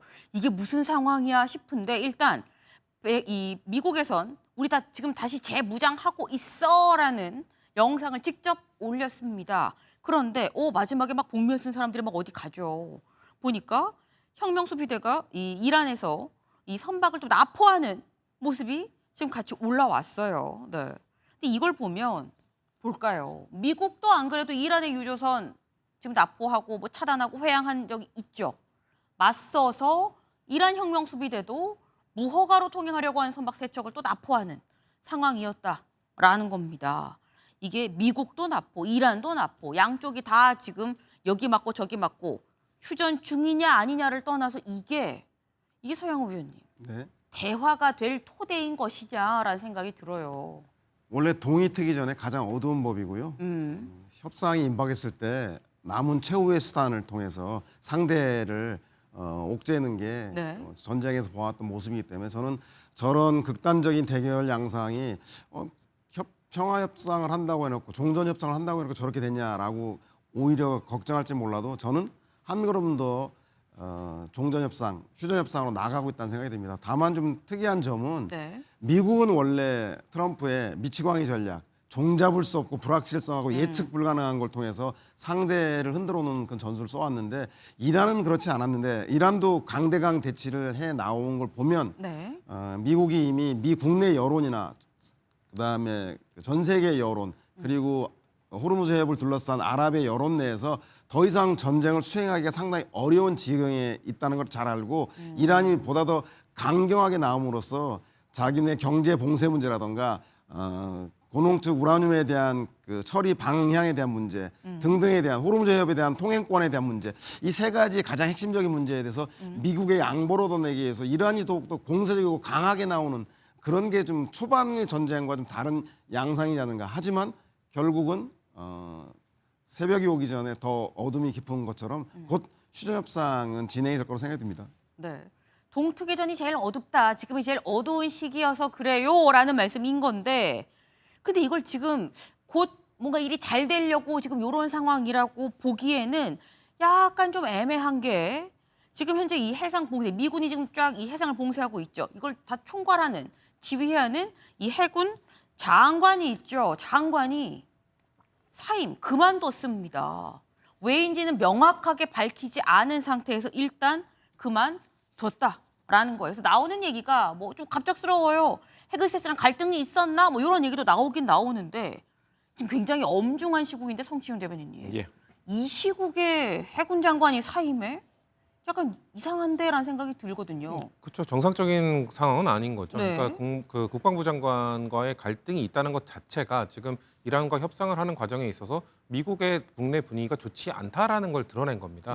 맞습니다. 저는 그 대변인 그 평론가에서 말씀하신 것처럼 네. 협상은 결국 이루어질 수밖에 없는 상황이고 그 양국 모두 협상을 향해 달려갈 수밖에 없는 상황이고 그 전에 어떻게 보면 양면 전략으로 겉으로는 저렇게 마치 당장이라도 전쟁을 재개할 것처럼 서로를 위협하고 하는 거는 결국 협상 카드로 쓰기 위함인 건 맞죠. 근데 미국 국내에서 저런 소식이 나왔다는 것 자체로 지금 이란과 미국 중에 누가 주도권을 쥐고 있느냐? 네. 저는 지금 이란이라고 봅니다. 이란은 과거에도 계속해서 버티는 건 잘합니다. 본인들이 군사력도 좀 부족하고 미군과 상대적으로 열세인 건 맞습니다만 버티기만 하면 되는 것이거든요. 그렇기 때문에 미국 내에서도 점점 국내 지지 분위기도 안 좋아지고 있고 그러니까 지금 이렇게 경질되는 사유도 나오는 걸로 봤을 때는 네. 아 협상의 분위기가 미국이 지금 분위기가 안 좋구나라는 거를 드러내서 좀 반증하는 거라고 생각합니다. 결국은 잘 될 수밖에 없는 상황이긴 하지만 어쨌거나 지금 상황은 썩 미국에서 좋다고만은 볼 수 없는 상황이다. 저희가 지금 이게 협상이 지금 잘 될 수 있는 거야? 대화가 잘 될 수 있는 거야라는 얘기를 하는 이유. 우리 배가 호르무즈에 지금 계속해서 몇 달째 묶여 있는 상황인 거죠. 저희 그 지도 좀 같이 볼까요? 여기 보이시죠? 여기 호르무즈 여기 다 옹기종기 다 지금 모여 있는 거예요. 그 호르무즈 해역까지 안 가고 지금 여기서 지금 뭐 두바이 요 인근 해역에서 다 여기에 지금 옹기종기 모여 있는 배들 중에 우리나라 유조선 26척도 이 유조선 7척에 한 26척도 다 여기서 옹기종기 모여 있다. 근데 그 중에서 며칠 전에 한 대가 통과했어요라는 소식 듣지 않으셨나요? 네. 몰타선적 유조선 이게 우리 국적선이 아니에요. 하지만 호르무즈 해협을 통과해서 한국으로 향하는 배입니다. 요 배가 한 대가 통과해서 왔다. 유조선이죠. 100만 배럴 정도가 들었다라는 거예요. 일단 이게 아직 한국에 들어오진 않았는데 100만 배럴이 그럼 일단 들어오긴 오는 거다라는 생각이 좀 듭니다. 근데 이 100만 배럴이 이게 이준호 대변인님 그렇게 많은 양은 아닌 것 같긴 하더라고요. 그렇죠. 지금 강훈식 이제 원유 특사라고 불리는 강훈식 이제 비서실장이 파견돼서 이란에 가서 2억 7,300만 배럴을 확보했다고 하는 것이 알려졌거든요. 그렇기 때문에 100만 배럴이라면 매우 2억 7천억 배럴에 비하면 굉장히 매우 작은 이제 미미한 수로 보이는데 어쨌든 네. 상징적으로는 원유가 해외에서 특히 중동에서 들어왔다라는 것은 우리 국가가 가지고 있는 외교 협상력이 있다는 것을 보여주는 상징적 의미이기 때문에 그 양에 관계없이 이런 성과를 내는 것은 현재 이재명 정권에서 굉장히 필요했던 게 아니었을까. 아마 상당한 비용을 어떤 내용인지 모르지만 상당한 비용을 치르거나 나중에 비용을 약속하거나 네. 그러면서 유조선을 한국에 들어보냈을 가능성이 높아 보입니다. 네. 말씀처럼 강훈식 실장이 얼마 전에 이 중동 갔다가 2억 7,300만 배럴 한 3개월치 정도라고 그래요.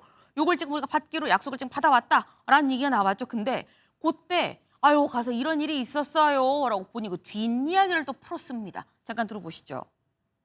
유이 대통령을 만났을 때부터 되게 정감이 많이 갔습니다. 제가 삼순이라고 불러도 돼요. 내가 이렇게 이야기했어요. 네가 와서 나한테 그렇게 불러주니까 내 심장이 떨린다고요. 너는 불러도 된다고. 강 실장 없으니까 불편했다고.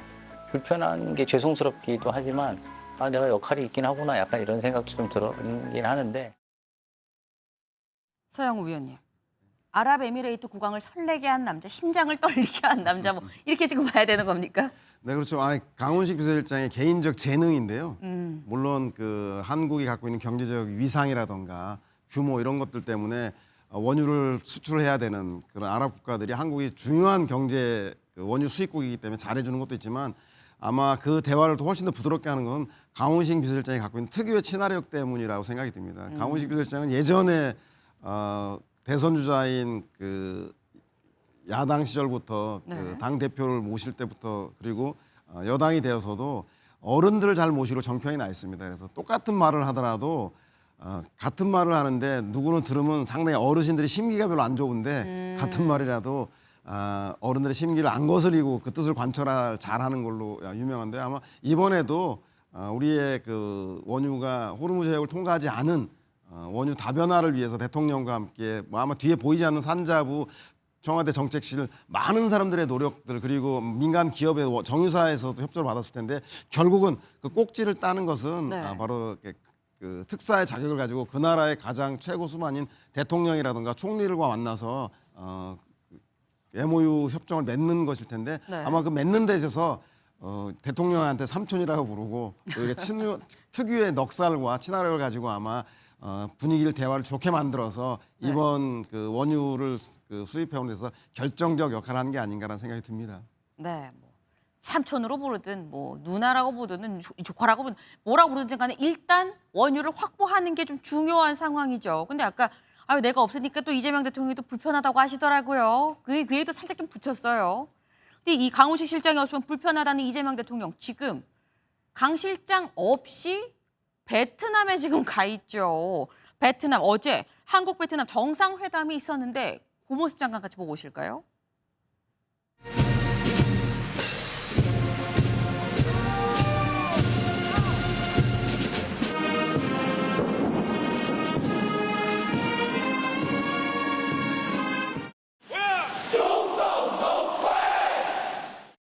최근 중동 상황에서 비롯된 공급망 불안정성 속에서 에너지 안보 강화와 공급망 안정을 위해 더욱 긴밀히 협력하기로 하였습니다. AI Việt Nam Hàn Quốc nhằm mở rộng nghiên cứu ứng dụng AI dựa trên hạ tầng tính toán AI dùng chung, đẩy mạnh hợp tác nghiên cứu và chuyển giao công nghệ giữa hai nước tập trung vào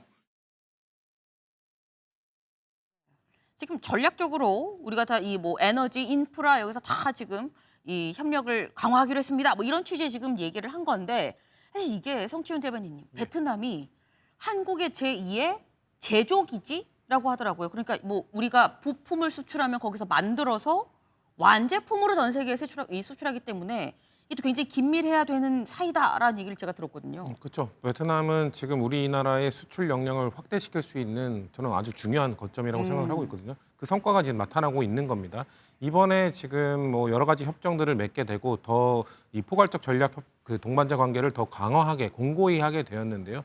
뭐 그 대표적인 예가 하나가 이제 삼계탕을 수출할 수 있게 됐습니다. 삼계탕 수출. 이게 삼계탕 수출이 되게 뭐 별거 아닌 것처럼 볼 수 있습니다만 네. 열처리 가금육 이 관련된 식품들을 이제 수출할 수 있게 됐다는 건데 이게 언제부터 추진을 했던 거냐면 2017년부터 하고 싶었던 겁니다. 오래됐네요. 2017년부터 계속해서 베트남의 이 시장을 뚫기 위해서 계속해서 노력했던 건데 네. 이번에 이제 뚫게 될 거죠. 이게 이 베트남을 하나 뚫게 되면 근처에 있는 다른 나라들도 이제 여파가 당연히 확산될 거고요.